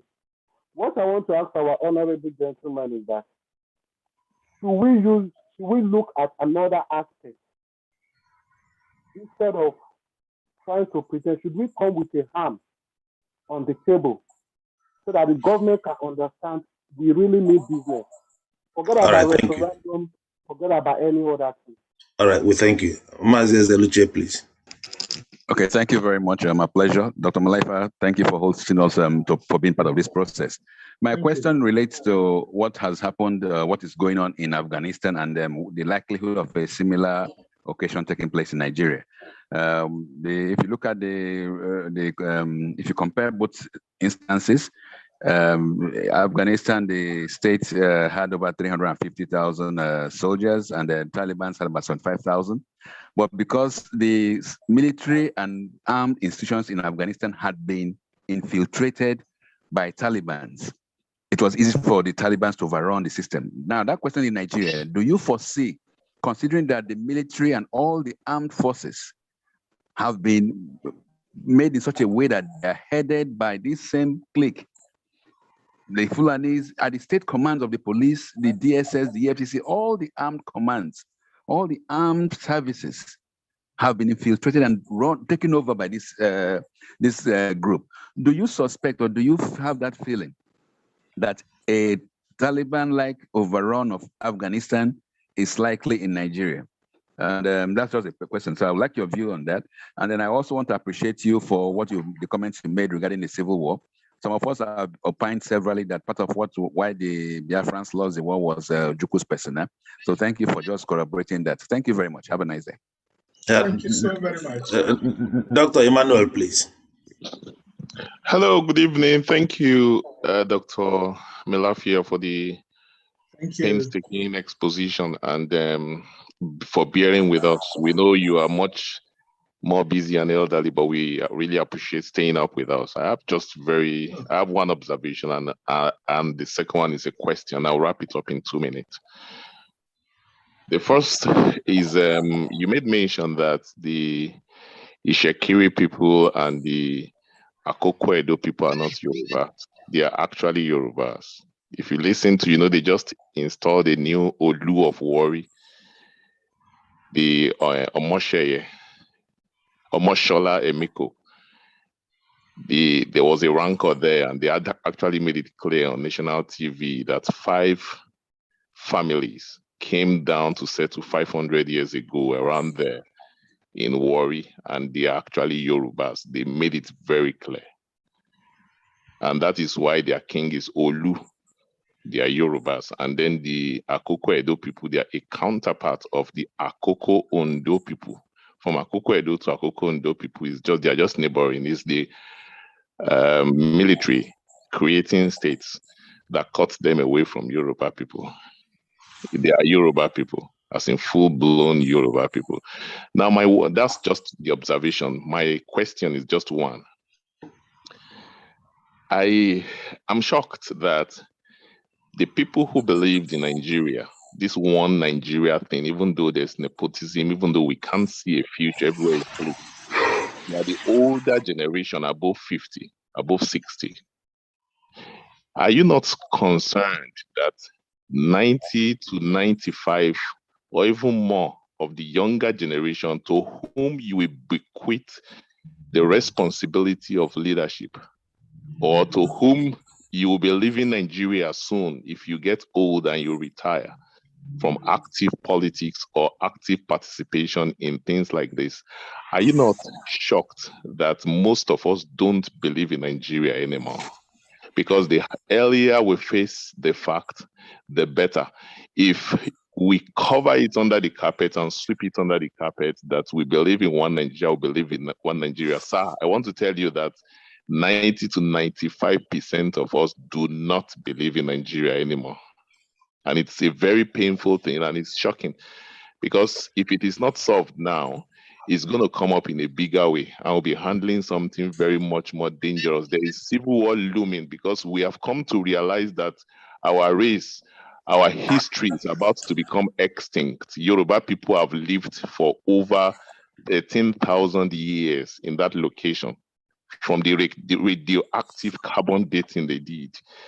And our dynasty, according to Herodotus, written BC 255 BC, Ile-Ife was mentioned. We are about to be wiped off by Fulani jihadists. Don't you think we should be concerned? Do you think we should embrace one Nigeria at the detriment of our history and the hard work of our ancestors? Thank you very much. Thank you. Mr. Bunana, please. Yes, thank you very much for this opportunity. My name is Anna Yo. Yes, my name is Anna Yo Bunna. I'd like to appreciate Dr. Obadiah Mailafia for a very a very good exposition that is being given us in the course of this program. And Dr. Mailafia, I want you to know that I am one of your big fans. I really appreciate you, and I love the way you calmly and surely express your opinion on different issues, economic, social, and political. And I also want to thank you for the bravery you showed some months back when they came for you, standing up against all these evil forces and telling the truth to the people and to the government is something that many people never did. But you did that and you continue to do. So I want you to know that we really appreciate you for that, and we love you, and we stand with you, and we stand by you. Thank you so much. I'm a pharmacist, and I live in Copenhagen, Denmark. I trained in University of Jos. I followed my uncle to Kafanchan several times when he was building Reverend Emmanuel Kure's prayer camp in Kafanchan. And I served in Zuru in Kebbi State, so I have a lot of connection to Plateau, Southern Kaduna, and the Zuru people in Kebbi State. So Middle Belt section I have a connection to that place. And I continue to communicate with my friends who live in Jos, even till today, on what is happening there and following up with them. But I have a few questions. The first one is this.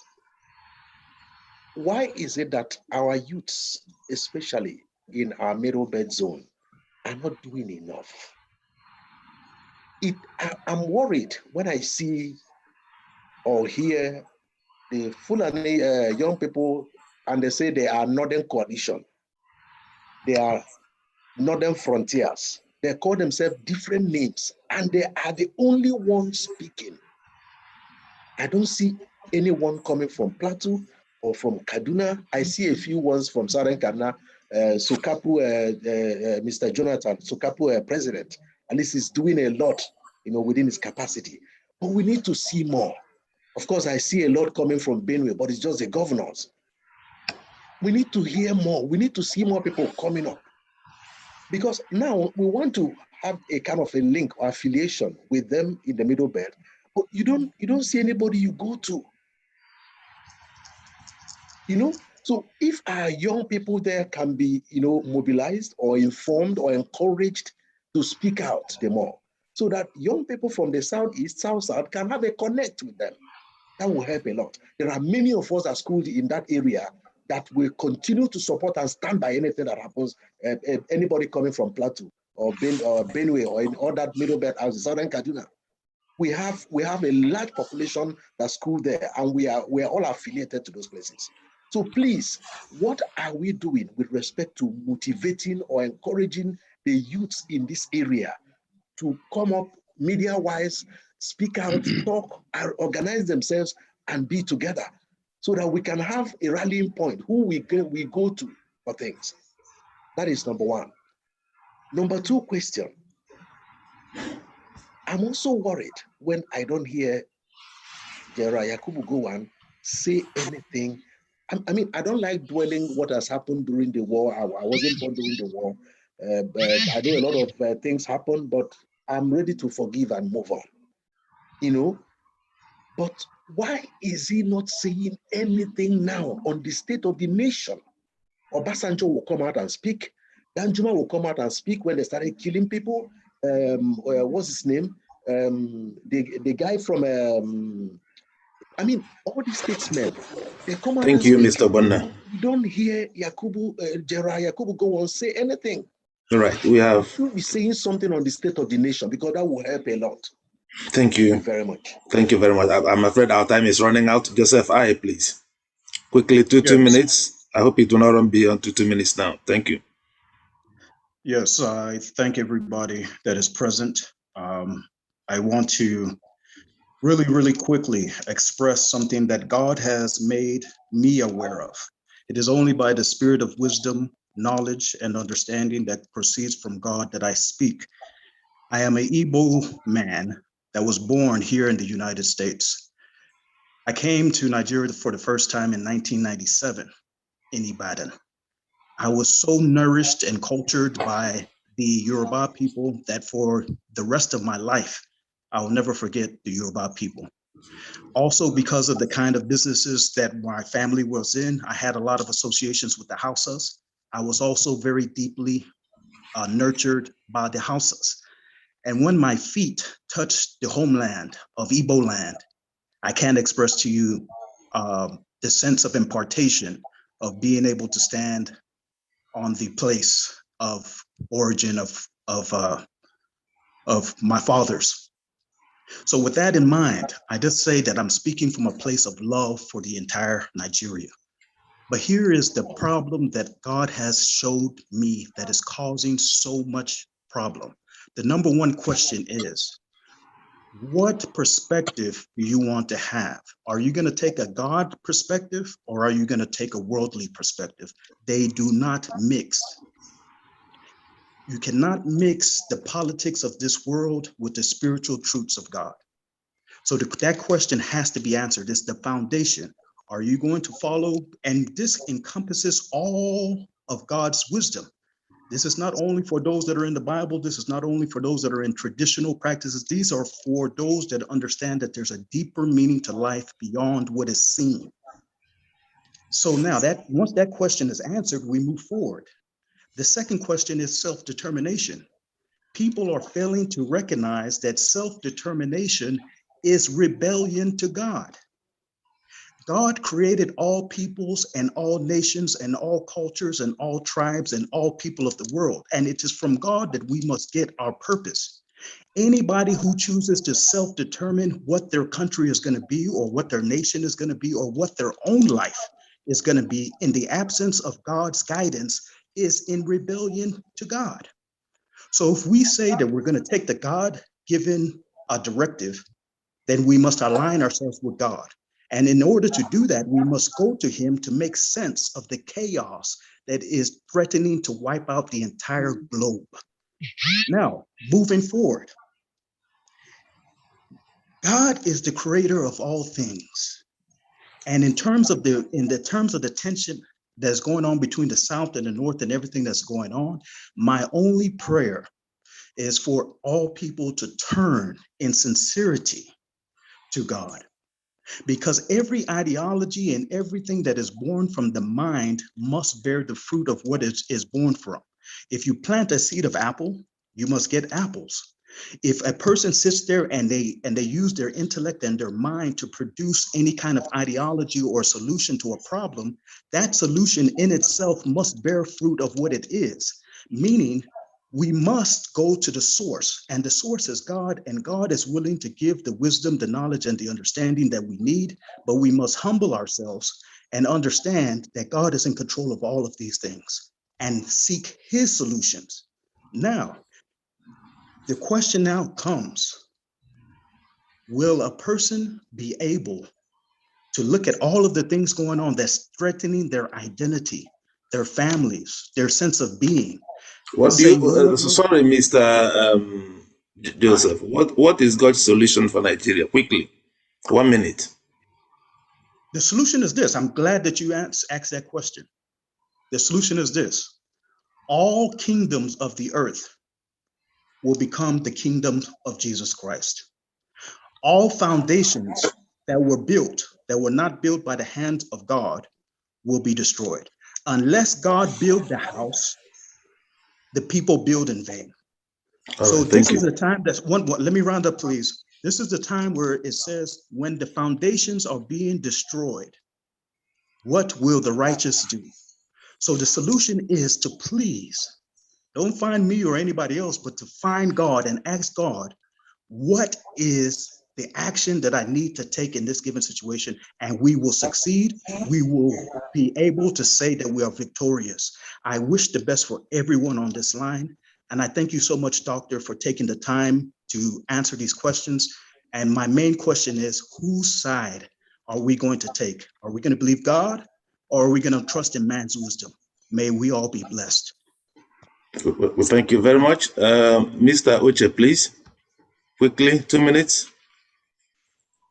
Mr. Oche, please, 2 minutes. Elder Tango. Yes. Okay. I'm here. All right, Oche, go ahead.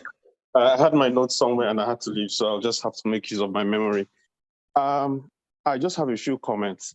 One is regarding Professor Wole Soyinka talked about United Nations Protectorate area for something that they've been working on behind the scenes. I'm wondering if it's an option that will be suitable for the people of Benue State, the Middle Belt area.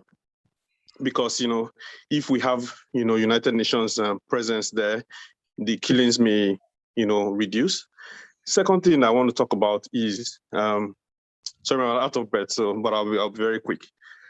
Can we, agree on one thing and prevent Buhari from getting medical attention in the UK going forward, Then maybe they will realize that we in diaspora, we are really very serious about, fixing whatever we are going to get. Is it Nigeria, B.I.A.F.R.A, whatever, right? But he shouldn't, be throwing weddings, doing all this lavishness and going abroad and while our Commonwealth is being, destroyed. The last thing I want to speak about is whatever we get out of, going forward, whether it's Nigeria, whether it's 8 regional areas, whether it's, whatever we've all been talking about, there's a fundamental issue with us Nigerians. We have never given anything to the country. Nobody volunteers for mankind in Nigeria. The only place people volunteer is in church. You see people, they'll go to mosque, they'll give their time, 8 hours a day, they'll go to church, there'll be ushers and all of that, but nobody contributes into nation building with their free time. In different countries, like maybe for instance, Canada, out of 20 people, you see 4 at least volunteer food bank for the homeless, for the this, for the that, but we are so selfish as a people. So, all right. And it is that same, character traits that leads up to, the senators, the president and all of that. So as bad as Buhari is, he's a reflection of all of us. I believe in one Nigeria, but it is not at all costs. If the North is going to be feeding on all of us, then we should split. So that's my point. Thank you. Well, thank you. Latango, Gochuku, please. We are not taking any more hands, so please, those who are raising up now hands now, it's raising it late. We'll have another discussion. Maybe you can comment in the next section. Latango, Gochuku, please. I appreciate everything that Dr. Mailafia said, but I will still give him one advice. Kabiru, don't go. I want to call Kabiru. I think I'm no longer seeing his son. Wait, Tango, wait, please. You will continue. Kabiru, you were raising up your hand. Please keep your hand up because you are making some comments in the chat room. I really want you to make a contribution to the hearing of everyone. I hope you are still here. Kabiru. All right, Elder Tango, continue. So all that Dr. Mailafia said, I appreciate all he's saying, but my advice for you is that in this situation, we are looking for peace. There's one proverb in my language that said, any eye medicine doesn't need pepper. You will not miss it with pepper. Account of Gowon he give, he exonerated Gowon 100%, indirectly condemning or talking about Ojukwu. It's not in Biafra during the war. I'm in Biafra. I witnessed the war, suffered the war. What happened among us in Biafra, we know what really took place. But now we are saying reconciliation, forgiving. That I wrote it in this volume. Most of the things he said here about Biafra or how would you keep people or this happen is wrong. Ojukwu did not. Ojukwu even consult Awo, consult people. Ojukwu is young as Gowon. He praised Gowon for ruling Nigeria, but Ojukwu, as a young boy, defending these people that feel like they want to wipe out. By now, there will be nothing like an Igbo man. There will be nothing like Igbo nation. So Ojukwu tried a lot. As if you go and try, Ojukwu try for Igbo too. Any Igbo man condemning Ojukwu has his own reason. Ojukwu forfeit all his father's money. He can buy his way. He can go any part of the world and live peacefully. But he decided to fight for his people. So any Igbo man that said anything against Ojukwu is wrong. It's wrong. And all Ojukwu said is happening now. Go back to his species, all his species. So for his presentation to today and the way he said things about Ojukwu give me another side of him. I wrote it in here. That all right, thank you. So all right. Let him change that topic next time, I beg. Let him continue. All right, we thank you. Mr. Kabiru Mohammed. Thank you. Hello. Yes. I'm sorry I came in late, and that's why I raised my hand a little late. First of all, I am Kabiru Mohammed Gongozo from Kano City. Hello. Hello? Yes, Hello? go ahead. We're listening, sir. Go ahead. Okay. It was like off. I thought I wasn't on. Right. As I said, I'm Kabiru Mohammed Gongozo from Kano City. I'm a journalist and an active politician, sort of, not the kind of APC PDP politician. Right. As I wrote in my comment, my understanding of the problems we face right now is not about a middle belt South alliance or a North-South alliance or a North-West alliance or an East-West or whatever alliance. It is about going back to what we lost that led us to the Civil War. We lost innocence. We lost the concept of running our system on the basis of working for the people, serving the people. Our leaders in the First Republic, Zik, Ao, Sadona, and others, including Aminu Kano, our Aminu Kano of the NEPU and PRP, were all there in service to serve the people. They may have had their own failings, which are many, but we made the mistake of blowing those differences we had to gain advantage in the First Republic. That trying to gain advantage was what created a mindset that led us to civil war. Now, that kind of thing became the currency of people who want to get to power whenever elections are coming up. You will notice 2 years to elections, the kind of the way we are worked up is such that you think it's the end of the world, right? And invariably, it is by it's more fierce with those sections that feel okay. We have been out of the loop. It is now an opportunity. Like it's the turn of the Southwest. It's the turn of the South-South. It's the turn of the Southeast. It's the turn of the North. It's the turn of North Central. It's the turn of Northeast. It's the turn of Northwest. These are the things that we as people who have gone to school. I went to school with people. I still have Igbo friends. Dennis was my classmate in 1972, 76, and we are still in touch. Dennis Anes is his name. Emeka Aoboku was my classmate in 72, 76.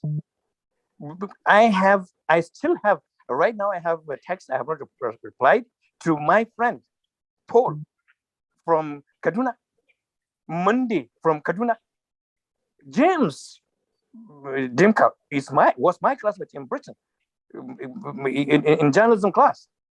And I have family of Hausa Fulanis in Jos. I have friends in Jos, in Plateau. It is that kind of mindset that we have to return to. I am in PRP. I'm a national officer of the party. Our national secretary of both two factions that we have, which has been resolved now, from the Southwest. One is from Tunde, is from Ondo, and Godwin Kalu is from Abia, I believe. And the only candidate, president candidate who signed to become candidate in 2019 in PRP was Igbo. She is an Igbo lawyer, a lady, right? If we realize this is the problem is not Buhari. I voted Buhari. I have never voted anybody but Buhari because I thought, not because I was being tribalistic, but not because Buhari is Fulani, but because I thought Buhari had the kind of integrity we needed, the kind of capacity we needed to run the country, not the kind of thing that we saw Obasanjo doing. When we had no candidate in 2019 in my party, PRP, even as a deputy governorship candidate in my party, I thought the option is not to vote for PDP, but rather because I cannot see myself voting for Atiku then, because I thought Atiku, despite everything, is in PDP, and PDP is not the answer. Of course, I know the APC of Buhari has also adopted almost everything that is PDP. This as PDP probably was, right? But then, how do you resolve this? Well, how we resolve it is all of us where we are, we hit onto a political platform that we believe can deliver the goods for us. We shouldn't waste our time about thinking of that. Okay, we have to belong to the winning party, or to the biggest party, or to the strongest party. When these big and strong ones, so-called, have proved that with their being big and strong, they are only there big for themselves. If the royal wedding we had in Kano, in Bichi, is anything to look at, it confirms all of them up there, including Obadiah. I'm sure he was invited. I don't know, but I believe he must have been invited because he's a big man. He is a big northerner, not a big plateau man, not a big middle belter. He's a big northerner. He grew up, he became what he became because he's a northerner, because he was representing a certain constituency within the north. Ojikalu grew because he was an Easterner, in quotes. Tinubu and everybody grew because of where they came from. And nobody chose where he came from. Nobody chose where he was created. Nobody chose the religion he was brought up in. The Fulanis, who are my brothers and sisters, most of them, 95% of them, are not even Muslims. And those who are Muslims among them, those who are running around in the bushes, don't even have the faintest idea of what Islam is about. It's not about killing people. It's not about cutting off hands. It's not about the same thing like Christianity. I have no beef with it. What I think we need to do is to identify political platforms, to identify like-minded persons, to work towards building or reviving the consensus that we used to have, and seeking the best of people at whatever level. In 1979, I did not vote for Shehu Shagari. I was a PRP person. In 1983, I did not vote for Shagari. I voted for Zik. I was in NPP. In 1991, was it? I voted for Abiola. Before then, I was rooting for Fanaye because he was the man in my political group. He was the one presented by our people. And that's the kind of mindset that most of us up north have. We are worried that people refuse to understand that this is the thoughts of people from the north, the thoughts of people who are Muslims. And for those who are talking about Taliban, about Afghanistan, if it would work, it would have worked with the idiots who did the Metasine in Kanu. It did not. It would have worked with those who were in the Boko Haram over there. And it is not a Nigerian thing. It cannot work in Nigeria. Muslims will be Muslims, Christians will be Christians, animists will be animists. But people who have gone to school should be a little above such negative, divisive sentiments. In fact, whoever is talking about alliance between so and so is not talking fact. He is blindfolding you guys. Take what happened just last week in Bichi and in Abuja. The iPhone they used the whatever. These things are the Bonhomme. Who was the guy who gave out the daughter? Who was the guy who gave out the son? One was Atiku PDP, I think, and the other is who? I think it's Osibaju, APC and Yoruba, PDP and Fulani. They are all together. Why should we continue to pursue that kind of narrative? It won't help us. Thank you very much for giving me the opportunity, Elomba. I am pleased with the kind of advocacy you are doing. And I invite you all to PRP. Thank you very much. We thank you very much. Before you go, let me ask you just one question before we go to Dr. Mailafia. Are you Hausa? Are you Hausa or Fulani, Mr. Kabiru Mohammed? I am not. I am Fulani. My father, 19 years late, who was Fulani. My mother, 15 years ago, gone, was Fulani. Okay. I am Fulani. All right, thank you very much. A mix of whatever. I thank you very much. I would like to invite you.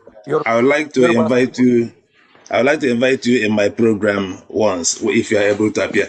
Dr. Mailafia, please, can you... And just a reminder, the House of Reps number 2015-2019 from Kano City. His father walked into Kano, an Igbo man. Thank you very much, sir. And he married a Kano person, and he became a commissioner in Kano, and he became a member of House of Reps in Kano City, and I was chairman of Kano City Council, 1996, 97, elected, and I didn't spend a kobo of my, because I don't have a kobo, as you don't, and I'm still a politician. We thank you very much. I would like to have you on our program one of these days. I gave you my number in the chat room. Dr. Mailafia, please, can you... Yes, you have my number because I'm on the group, right? Okay, I don't have your number, but if you kindly send it to me on WhatsApp, I will get it. Okay. 08034511721. No, let's take it later. Let's hear from Dr. Mailafia. Dr. Mailafia, can you just in 2 minutes, please, just summarize your thoughts based on all the responses you've gotten, and then if you just give us 15 minutes to speak offline after that. Can you just summarize 2 minutes? Thank you, sir. Well, to be honest with you, I have so many questions here. Someone is asking, what have they done to me? Why am I sober now? Look, I am not an activist. I'm a development economist. I'm a researcher. I'm a scholar. I'm a consultant. I'm not a plaque carrying. Have you ever seen me anywhere with a placard? I only came out to speak because people are dying. I'm not a rabble rouser. Don't put me in that category at all. So that every day I should be shouting this, shouting that. And I'm not, look, if Nigerians are tired of living together, they should let us know. We are ready to, when a company is insolvent, you close it down. We can work on the process of closing down the system if the company is insolvent. So I can help you do that when you are ready, when the time comes for it. But I'm not a rabble rouser. I am not an activist in that sense. So nothing is wrong with me. This is the real me. I'm not a rabble rouser, flag carrying activist, noisemaker. But I am a public intellectual, and where people are being killed, that one you rub me the wrong way, and whoever it is, even if it's Adolf Hitler, I will speak up to him, whoever he is. And please, it's not from me you're going to hear that you want to break up Nigeria. That is none of my business. When the country is tired and people want to break up, fine, we will help them, resolve the issues, and so that everybody can carry their own wahala and go, and then we'll find another way to survive. Well, and actually, I'm worried about the last speaker. Nice gentleman, but to him, there are no killings. UNICEF told us a few weeks ago that 345,000 children died in the Northeast alone over the last 12 years. Zulum, governor of Borno, said last week that 450,000 Borno people are missing. Their families cannot trace wherever they are. That's in the Northeast alone. 345 plus 450,000. We're talking about almost 900 in the northeast alone. So we are talking about probably more than 1 million people have died in Nigeria. And we are carrying on as if, come and join PRP and all your problems will be solved. They have not addressed the genocide going on, the killing of people in Southern Carolina, the killing of people. Does it mean anything to you? So that's my problem with the Northern intelligentsia. Genocide is going on, jihad is going on. You're quiet. And you see, your silence speaks louder than anything else. It makes us doubt your sincerity of purpose, because life is sacred. And if so many people are dying and you are quiet and you are silent, then your silence is called complicity. So I don't know, Chekiri, are they Yorubas? Why do they call them Chekiri? Why don't they just Dr. Mailafia, there are so many issues raised in the question that are not really what we will address tonight. So exactly. If you just give us your summation. Yeah. My submission is that, look, Nigeria is at a critical juncture. I am one of those who believe that, look, life brings challenges. Every generation has its challenges to meet. Some have already given up. Maybe we are not the sort that give up too easily. I'm not one of those who give up too easily. But it's not because I somehow believe in the sacrosanct nature of Nigeria. I just believe that for the sake of Africa, for the sake of the Black race, we need a big country, not a small one. And my economist, my Harvard economist, you should know something or two about economies of scale. That a smaller country, in terms of scale economies, is not as attractive as a very big country. So, in an objective scientific sense, a bigger country is a potentially more powerful one. If we could make Nigeria work, it would be an amazing country. It would be just a fantastic and an amazing country. But of course, the choice is ours. Somebody said 95% of the youth don't believe in Nigeria anymore. 95, many of them also are into drugs anyway, are into all kinds of things. Cultism, something some of us never heard of. So don't think your generation is any better than any wiser or more intelligent.